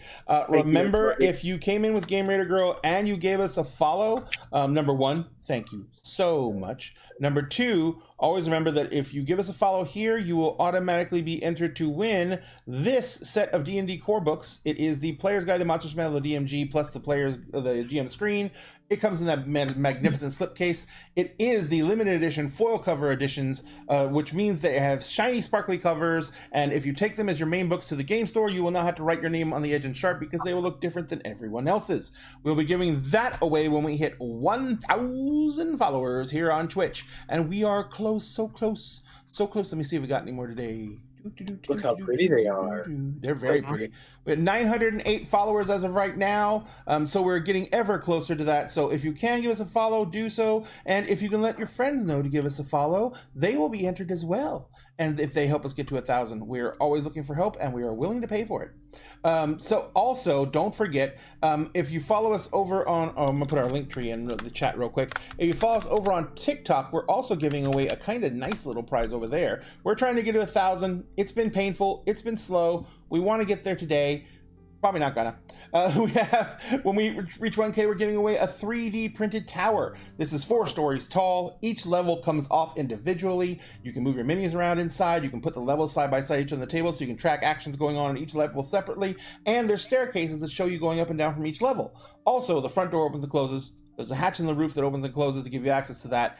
And all the floors break down to individual pieces small enough that you can store the entire thing in a high-top shoebox. You will have to paint it. You will have to decorate it yourself, but it gives you an incredible showpiece to design an adventure around or to play with your DM items. It is incredible, it's amazing, and you can use it for war games or TTRPGs. And we're going to give that away. We hit 1,000 on TikTok. And of course, if you're with us during the show, randomly, we will give away one of these. This is Asmodeus, Demon Prince of the Nine Hells, or Demon King of the Nine Hells, and he is on a 160 millimeter base, which is about a 6.5 inch wide base. He is sitting on his throne. He has his scepter in his hand. He is a badass. He is sexy as fuck, and you will get to win him. Once again, you'll have to paint him. But this mini can only be gotten if you have a 3D printer, because this is made by Archvillain Games, and they only create the files for these minis. They don't sell the physical minis themselves. So you can only get this mini if you have a 3D printer or you know someone has a 3D printer and you subscribe to Archvillain Games service, which I do. So I'm going to print this out. We're going to give this away to one winner. We will give it away on our show on the 31st. The last day to get tickets is our show on the 30th, which is Emerald Sanctums. And we're giving it away on the show on the 31st of this month, which is Kingdoms of Mist. All that being said, if you also want to support the show, we would love to have you as subscribers. We really appreciate all the effort that goes into you guys putting out that, giving us that subscription, and how much you're trusting us with entertaining you. So we try to put out the best content we can. We try and have great prizes, and we try and entertain you in every way we can. We also want you to remember that Captain Caffeine? Holy shit, has been forever since we've seen you, brother. How you been? Hey! He been a long time, man. Welcome into the thank you so much for all the subs. That is amazing. Captain Caffeine has been with us, was with us a long time. But all that being said, don't forget to everyone on the show is a creator in some way, shape, or form. And so, Lissa, where can people find you? Jesus Christ. Hi, I'm Geek Girl Lissa. You can find me on all the places, primarily TikTok and Twitter are where I tend to be mostly, as well as here on Twitch as Geek Girl Lissa. On Mondays, you can find me on a show called Bros and Dragons.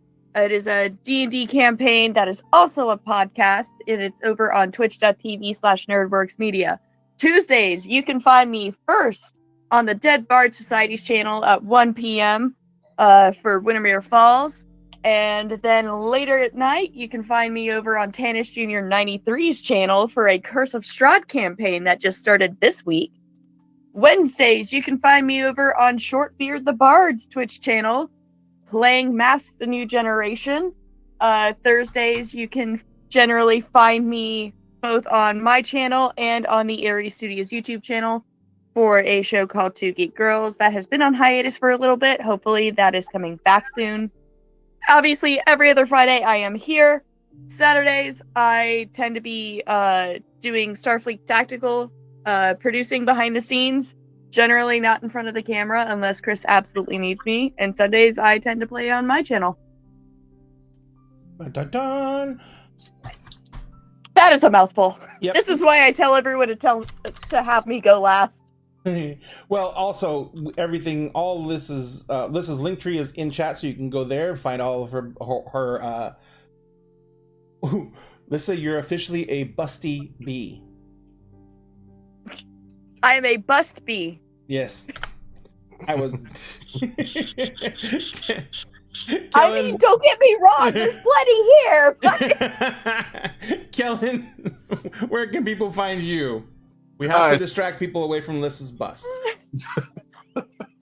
You can find me here on Twitch as well as TikTok. Same name pretty much everywhere. Might make a slight change to it to make it more me rather than just a basic C. And who knows? Ray might actually pronounce it as Celtic instead of Celtic. I can't. I know, man. I'm just giving you a hard time. I can't. But other than being here on every other Friday for Crossing the Veil, for the next few weeks, you can also find me over on 80H Adventures at guest starring on God's days at 11 p.m. Eastern at 10 p.m. Central. That's a late running game. There's one day we didn't finish like 4 a.m. And then when it comes to Leia, Monday's Twitch, so close to hitting affiliate. I just need like 12 more followers and then the average viewers. So close. It is a grind. It is. And then, but you can get there. And then also forget all the outros. Let's not forget we still need to name the episode too. Oh yeah, absolutely. After everyone. Yes. And Corey, where can people find you? Well, you can find me on TikTok and Instagram as now the Hipster GM. No longer the Hipster Viking. I gotta change that because I still have you listed. It's all good. It's all good. That change has been coming for a little bit, but it officially happened today. Couldn't post a TikTok announcing it because I have been at 0 views on every video I've posted since this morning at about 10 a.m. Don't know why. Pissing me off. Change your name. No, it was before I did that. Oh, it was TikTok being TikTok. It was after there was a TikTok. There was an update today, and shit. After the update, I have mine to auto update, and after that, I started trying to post last night. Did the same thing all day. It's been like that. It's kind of funny. All right, at the moment you only have one that has 0 views. The others have like 200 something. This is the thing. It's recovering. There's also stories. My stories have 2 views, and I posted that's true. 5 stories today, and I don't even think 2 of them are showing up. Yeah. I hate when the TikTok algorithm updates. Like, I really do. Yeah, well, TikTok is a as nightmare. But you know as what? a thing. I found Lissa on TikTok. I found Kel on TikTok. I found everyone else. I knew Corey from the Texas Critical Role group, and I knew Jonathan because he's dumb enough to know me in person. Hold on. By that statement, we all know he has horrible taste in people. Horrible. Hold on. At that point, though, we all know you in person now. Now it's true. Now because we all brave. Well, yeah, but you know, I'm the only one who doesn't. We're sorry. And speaking of only ones who doesn't, Jonathan's the only one of us smart enough to stay off social media. So, but Jonathan, thank you. Jonathan's one of the original daggers. He was with us way back in 2018 when we started out as a podcast. And like I said, he is smart enough to stay away from social media, so he doesn't have to deal with the stuff we always whine about. And he just laughs at us for being dumb enough to go playing around on that stupid stuff. And what were we gonna say, Corey? For anyone who is a regular TikTok user, if you have not looked at things, they have swapped what your display name is. Yep. So your username is not showing up. It is going to be whatever you have your actual name as. So if that's not what you want to be presented by, I would go get it changed. I know some people have more personal things on there that people don't usually look at, but you know, if you don't want to be presented by your actual name, go make some changes on your account today. Yep, I still found that so fucking stupid. Yeah. Oh, it pisses me off every time. It's been doing that for me for a month now. So it did. You might have had early access to that feature. About months ago, they did that. Yeah, Captain Caffeine. We actually use minis from Archvillain Games, Loot Studios, and now the print goes ever on. So we're having 3 different studios worth of minis now that we can select from. And in our Discord, when we go to do the new mini, we go to give away the mini on the 31st. I'm going to post up on. I'll actually post it up on, and you guys can keep me honest, on the 23rd. If you have not seen in the announcements page the new sets that we're going to let you choose a mini to be given away from, fucking kill me in chat to remind me to put them up there so you guys have a good long time to decide which mini you want to be part of the giveaway for the next set. And I will put up 3 different sets, and I'll do one from each manufacturer this time, and we will go ahead and pick the mini we're going to give away. All that being said, yeah, I love Archvillains so much. Their stuff is gorgeous. Let's name the episode. Yes, let's name the episode. Come on, guys. Think fast. Tick, tick, boom. Tick, tick, boom. Little glass vial. Little glass vial. Oh, little glass vial. I mean, what do you say, John? I'm good with that. Am I 4 for 7 for naming episodes? I don't know. Yeah, because you did meet cute. Happy Birthday Mariana, I think was Az. It was. Yeah. Or no, it may have been Lissa. It was me. Okay. When the chips were down was you. Yep. Congratulations, Malshin was Lissa. Yeah. Mm-hmm. Kielbasa Capri Suns was you. Yeah, you're 4 for 7. 4 for 7. And so, as part of explaining the mechanics in Cortex, you don't actually get XP. You can improve your skills and everything like that, but you actually use past episodes or past games as currency. There's several ways to spend them. You can spend the currency to improve skills and improve and switch out certain your attributes, or you can keep the episodes whole and use them for flashbacks during the game to actually get free plot points. I find that doesn't happen as much because plot points do flow kind of naturally and kind of pretty easily in the game, because all a player has to do to get a plot point is roll a 1. Well, it's not even just plot points. You can also turn it into an asset. Yeah, you can spend it to turn into a temporary asset, but that's just like spending a plot point because that's what you do to get a temporary asset anyway. So yeah. Little Glass Vial. Little Glass Vial has been seconded. Are we going with Little Glass Vial? Yeah. I would say because been second and third and fourth, fifth. Oh, Numbers did it too. It's been like sixth now. All right. So Little Glass Vial sounds like unanimous. That will be the title for this episode. Now, let's go and check something out real quick. Does anyone have any idea of someone they would like to read? Give me a minute. I mean, I've got plenty. Yeah, I know List has got a pretty good list because the only one that's shown on my list would be Figment Collective. And the ones that are open on mine are personal friends, and you can always refer personal friends, dude. Never be afraid to refer a personal friend. Let me see who's on. Brackish and Haplo are on. Who? We've already mentioned the Brackish and Haplo. I know them because of the work I did with Rupture.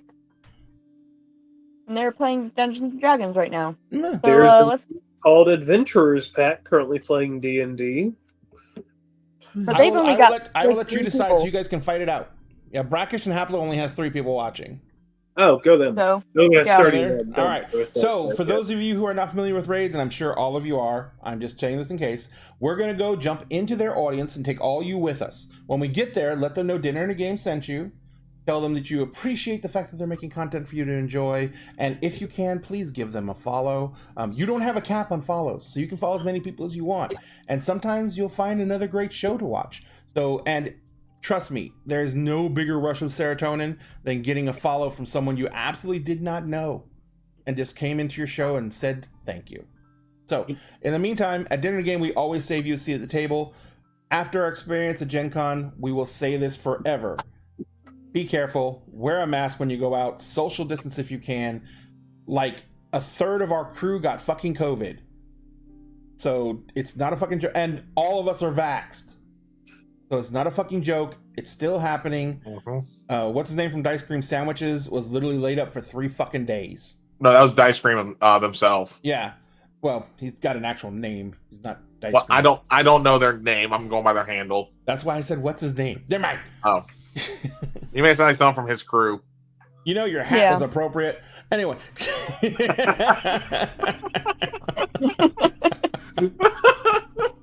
Sorry, we went to Dick's. So is Ryan. Yeah, we went to Dick's. So is Ryan, so. All right. So, look, we're going to go ahead. I don't think anyone tops Pat's, the bisexual Chris Angel one. I don't know. Fucking Harry Potter got a perm was pretty fucking badass. That was pretty good. Or that was pretty fucking badass. Or Marcus's. Oh, and 2 Chains is your Jedi Master. Jedi Master? No, when 2 Chains is your Dungeon Master, and then it changed to 2 Chains Jedi Master. Because he broke the Dungeon Master one. But anyway, ladies and gentlemen, at Dinner Game, we always save you a seat at the table. We're going to take this table and we're going to go deliver it to Brackish and Haplo and tell them thank you, and we love you, and we love you all. We hope you have a great rest of your weekend. Remember, tomorrow morning, bright and early, 9 a.m., we have the Breakfast Club, which is our Monster Hearts 2 game run by Star Sard Stories, where I get to play a very sexually ambiguous sex worker in college. It's amazing. Yeah, the dynamic between your character and I can't remember the name. What's her name? His girlfriend? Yeah. Good. Now I can't remember her name either. Thank you. You fucked me up. Yeah. I love the conversation between the way you and Em roleplay that out. It's fun and it gets insane. If you guys want to join in tomorrow, that's one of the actual shows we're thinking about moving to Patreon. Because that show can get a little bit spicy and we're constantly worried about getting tossed on here on Twitch. So because OnlyFangs. Yeah, OnlyFangs. We will see you guys tomorrow morning, I hope. Please join us if you can. If not, we are always on here on Tuesdays, Wednesdays, Fridays, and Saturday AMs. We love you very much. Have a good night, and please enjoy Brackish and Haplo.